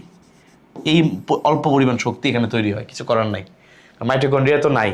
সো এখানে NADH2 বা বাকিগুলো যে প্রসেসিং হবে, সব বিক্রিয়া হবে, সুযোগ নাই, ইলেকট্রন ট্রান্সপোর্ট চেইন হওয়ার সুযোগই নেই, মাইটোকন্ড্রিয়া নেই। সো আলটিমেটলি 20 কিলো ক্যালোরি 2 অণু এটিপি। ওই যে তুমি বলতে পারো ভাই NADH2 তৈরি হয়েছিল, হ্যাঁ হোক না, কি হয়েছে, কাজে লাগবে না, কারণ NADH2 কে যে ভাঙাবো কেন্দ্রীয় ব্যাংকই নাই, মাইটোকন্ড্রিয়ায় নাই, ভাঙানোর মতো মেশিনটাই নাই, বুঝছো? তাহলে ইনশাল্লাহ আমরা পারবো। This is it. ওকে, এখন আমরা চলবো, মানে আমরা পড়বো হচ্ছে অবাধ শোষণের ব্যবহার। অবাধ শোষণের ব্যবহার, অবাধ শোষণের ব্যবহার খেয়াল করো ভাইয়া, খেয়াল করো। অবাধ শোষণের ব্যবহার পরীক্ষার জন্য ইম্পর্টেন্ট, কারণ এটা খুবই মানে ভালো মতো পরীক্ষা আসে। ফার্স্ট অফ অল, এই অবাধ শোষণ হচ্ছে ফার্মেন্টেশন, মানে এই বলো না ইস্টের ফার্মেন্টেশন, এই ইস্টের ফার্মেন্টেশনটা খুবই ইম্পর্টেন্ট, কারণ এই ইস্টের ফার্মেন্টেশনের মাধ্যমে পাউরুটি শিল্পে পাউরুটিকে ফোড়ানো হয়। তাহলে পাউরুটি শিল্পে বা আমাদের বেকারি শিল্পে কিন্তু এটা বেশ ভালো কাজে দেয়। তাহলে পাউরুটি বা বেকারি শিল্পে এই ফার্মেন্টেশন প্রক্রিয়াকে ব্যবহার করা হয়, ঠিক আছে? নেক্সট হচ্ছে মদ শিল্পে। মদ শিল্পে এই ফার্মেন্টেশনের মাধ্যমে বিভিন্ন ধরনের মদ তৈরি করা হয়। যেমন হচ্ছে তোমার দেখবে তোমাদের বইয়ে লেখা আছে আঙ্গুরের রস থেকে ওয়াইন, আপেলের রস থেকে হচ্ছে সিডার। ওকে, আচ্ছা ঠিক আছে। নেক্সট হচ্ছে এই অ্যালকোহল তৈরি করা হয় বলতে কি, মদ শিল্প বা এটা হচ্ছে সরাসরি অ্যালকোহল তৈরি। কোন অ্যালকোহল? ইথাইল অ্যালকোহল, বুঝছো? শর্করার সাথে বিক্রিয়া করে, শর্করার সাথে ইস্টের ফার্মেন্টেশন করে ইথাইল অ্যালকোহল তৈরি করা হয়। শর্করার সাথে ইস্টের ফার্মেন্টেশন করে, শর্করার সাথে ইস্টের ফার্মেন্টেশন করে, ইস্টের ফার্মেন্টেশন করে ইথাইল অ্যালকোহল তৈরি করা হয়। ইথাইল অ্যালকোহল, বুঝছো? ইথাইল অ্যালকোহল তৈরি করা হয়।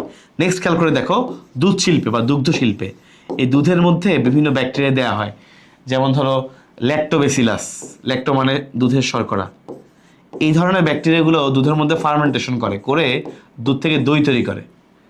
কি তৈরি করে? দই। ওকে, তাহলে এই দুধের শিল্প বা দুগ্ধ শিল্পে ইউজ করা হয়, দুগ্ধ শিল্পে ইউজ করা হয়। ওকে, নেক্সট চা, কফি, তামাক এগুলো প্রক্রিয়াজাতকরণে ইউজ করা হয়, বেসিলাস ম্যাগাথেরিয়াম। চা, কফি, তামাক এসব শিল্পে, চা, কফি, তামাক শিল্পে এগুলো প্রক্রিয়াজাতকরণে ইউজ করা হয়, বেসিলাস ম্যাগাথেরিয়াম নামে একটা ব্যাকটেরিয়া আছে, ওইটা ইউজ করা হয়। আচ্ছা, তাহলে ইস্টের ফার্মেন্টেশন, বেকারি শিল্প গেল, মদ শিল্প গেল, অ্যালকোহল তৈরি গেল, হ্যাঁ অ্যালকোহল তৈরি গেল। নেক্সট হচ্ছে দুগ্ধ শিল্প গেল, চা, কফি, তামাক শিল্প গেল।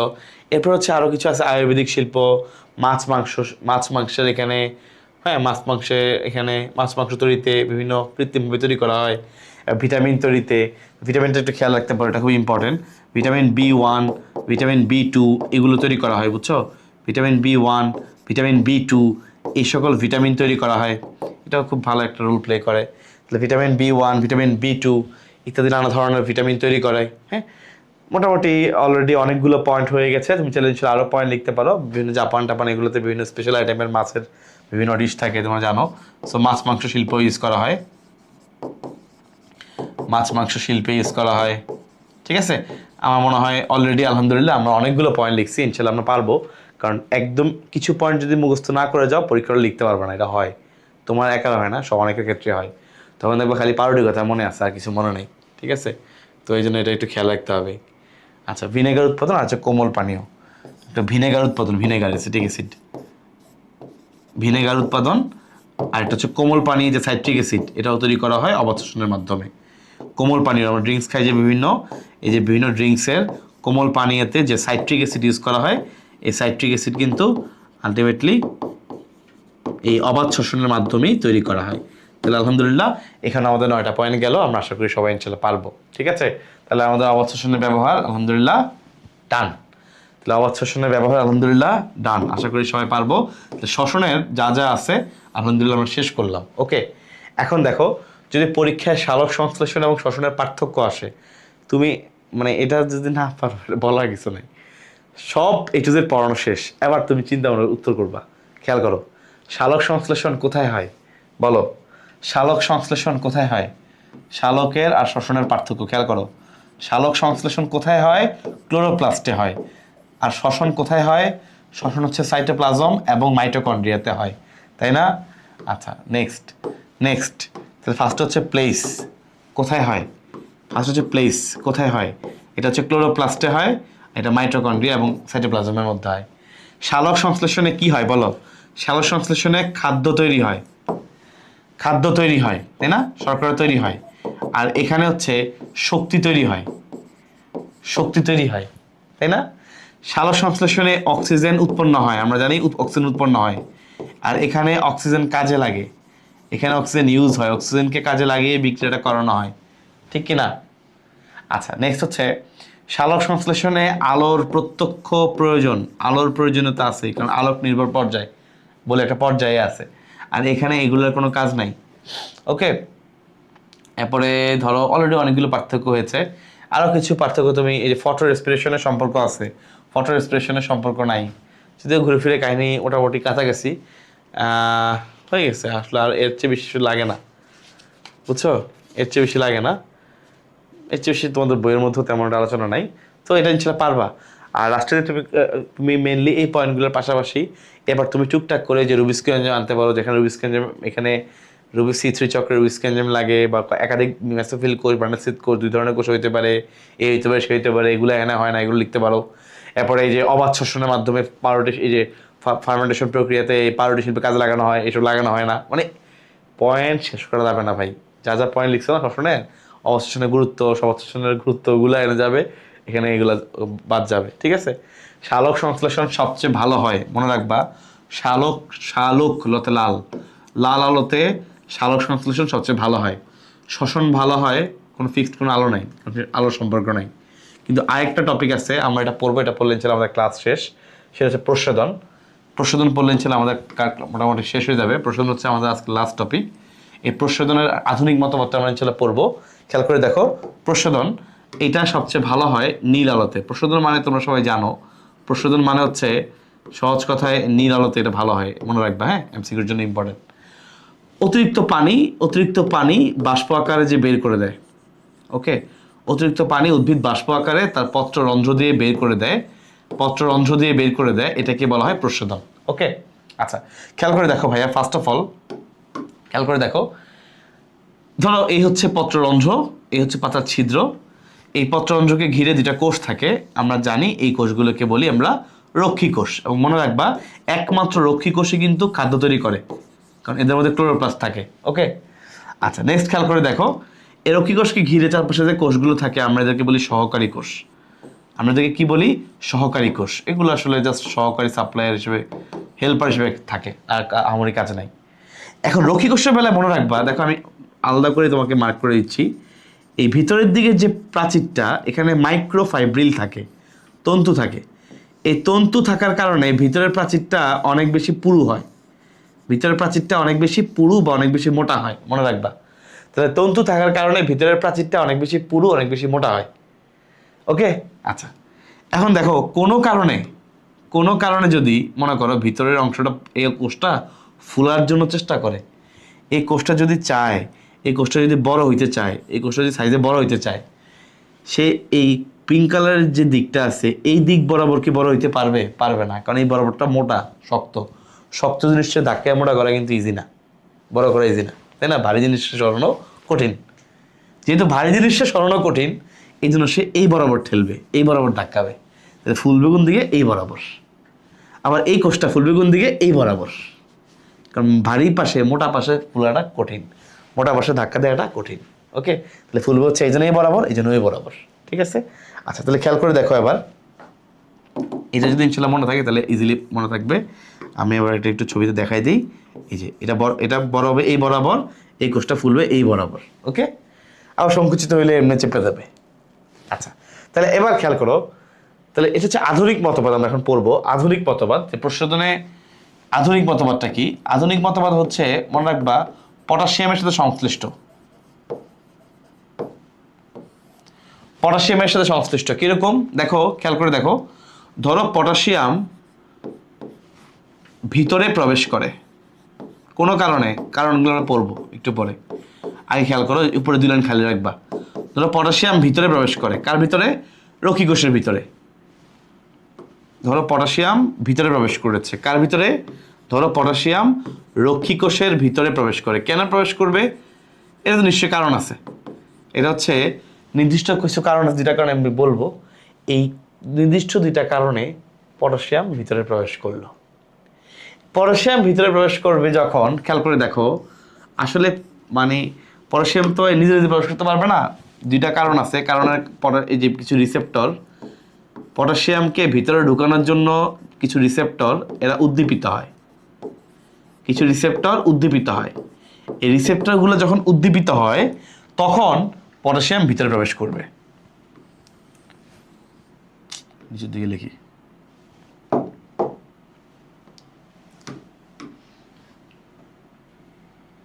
খেয়াল করো কোষে যদি ধরো রক্ষী কোষে কার্বন ডাইঅক্সাইডের অভাব দেখা দিছে, কার্বন ডাইঅক্সাইডের অভাব দেখা দিলে এখানে এই রিসেপ্টরগুলো উদ্দীপিত হয় এবং পটাশিয়াম রক্ষী কোষের ভিতরে প্রবেশ করা শুরু করে। তাহলে পটাশিয়াম যে কোষের ভিতরে ঢুকবে তার কিছু কারণের মধ্যে একটা হচ্ছে কোষে যদি কার্বন ডাইঅক্সাইডের অভাব হয়। নেক্সট, আলোক বর্ণালীর নীল অংশটা এই রিসেপ্টরগুলোকে উদ্দীপিত করে। আলোক বর্ণালীর নীল অংশ রিসেপ্টরগুলোকে উদ্দীপিত করে, তখন পটাশিয়াম রক্ষী কোষের ভিতরে প্রবেশ করে। এখন দেখো, রক্ষী কোষের ভিতরে যদি পটাশিয়াম ঢুকে, পটাশিয়াম হলো দ্রব, এক্সট্রা করে অনেকগুলো দ্রব ঢুকছে, স্বাভাবিকভাবেই দ্রবটাকে ব্যালেন্স করার জন্য দ্রাবকও ঢুকবে, কারণ সবাই চায় সবসময় ঘনত্ব যেন সেম থাকে।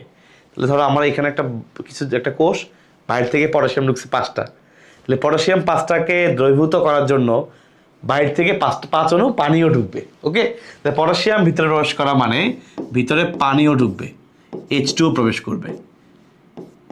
ওকে, কেন? কারণ পটাশিয়াম ভিতরে ঢুকা মানে দ্রবের ঘনত্ব বেড়ে গেছে, রাইট? পটাশিয়াম ভিতরে ঢুকা মানে দ্রবের ঘনত্ব বেড়ে গেছে, এটাকে ব্যালেন্স করার জন্য দ্রাবক ঢুকবে, এই যে পানি ঢুকবে, দ্রাবক ঢুকবে। ওকে, পানি ঢুকলে কি আমরা এটাকে বলি অন্ত অভিস্রবণ। ভিতরে ঢুকা মানে অভিস্রবণ হয়েছে, অন্ত মানে ভিতরের দিকে, তাহলে অন্ত অভিস্রবণ হলো, রাইট? পানি ঢুকলো মানে অন্ত অভিস্রবণ হলো। এখন পানি যে ভিতরে ঢুকছে, কোষটা কি ফুলে যাবে না? তাহলে রক্ষী কোষ কি ফুলে যাবে, রাইট? রক্ষী কোষ ফুলে যাবে। এই রক্ষী কোষটা ফুলবে কোন দিকে বলো? ভিতরের দিকে নাকি বাইরের দিকে? তুমি আমাকে বলো, মাত্র পড়ে আসছি। রক্ষী কোষ কোন দিকে ফুলে যাবে, ভিতরের দিকে নাকি বাইরের দিকে? এই ভিতরের দিকে ফুলে সম্ভব না, কারণ ভিতরের দিকটা পুরু, সে বাইরের দিকে ধাক্কা দেবে, বাইরের দিকে ফুলবে, যে বাইরের দিকে, দুই পাশে, এটাই পাশে এটাই পাশে, বাইরের দিকে ফুলবে। ওকে, রক্ষী কোষ বাইরের দিকে ফুলবে। তাহলে বাইরের দিকে বুঝতে পারছো ফুলে যাবে মানে অটোমেটিক বুঝতে পারছো যখন বাইরের দিকে যাবে মাঝখানে ছিদ্রটা ওপেন হয়ে যাবে, পত্ররন্ধ্র খুলে যাবে, পত্ররন্ধ্র খুলে যাবে। ওকে, শেষ। এই হচ্ছে পত্ররন্ধ্র খোলা। আর বন্ধ কখন হবে? বন্ধ হচ্ছে তোমার ধরো যদি কোনো কারণে আলোর অভাব থাকে, ধরো আলো নাই অথবা পানির অভাবে মেসোফিল কোষে মনে করো একটা বিশেষ ধরনের অ্যাসিড তৈরি হয়, নাম হলো অ্যাবসিসিক অ্যাসিড। পানির অভাবে এই অ্যাসিডটা তৈরি হয়, বুঝছো? মেসোফিল কোষে পানি যখন থাকে না, পানির অভাবে এই অ্যাবসিসিক অ্যাসিড তৈরি হয়। এই যে ঘটনাগুলা, যদি এই ঘটনাগুলো ঘটে তখন হচ্ছে উল্টা, তখন হচ্ছে পটাশিয়াম কোষ থেকে বের হয়, পটাশিয়াম রক্ষী কোষ থেকে বাইরে বের হয়। পটাশিয়াম বের হইলে ওর সাথে তাল পাকে পানিও বের হয়, তাই না? ওই যে পটাশিয়াম 5টা বেরিয়েছে, ভিতরে তো পানি অলরেডি 5টা দিলে এক্সট্রা, ওরা কী করবে? পটাশিয়াম তো বেড়েই গেছে ব্যালেন্স করার জন্য বাইরে। তো পানি বের হলে কি ফুলবে নাকি সংকুচিত হবে? ফুলে যাবে বলতে আসলে স্ফীত হবে, বুঝছো? সুন্দর মার্জিত ভাষা হলে স্ফীত হবে, ফুলে যাবে এটা আমি তোমাকে বোঝানোর স্বার্থে লিখছি। পটাশিয়াম বাইরে যদি পানি যদি বাইরে বের হয়, পানি কমে গেছে, সংকুচিত হবে, তাহলে রক্ষী কোষ সংকুচিত হবে, তাই না?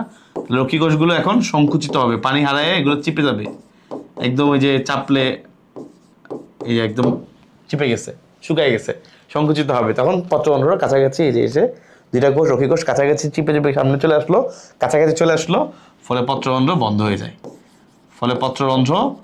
হয়ে যায়, শেষ। এটাই হচ্ছে আধুনিক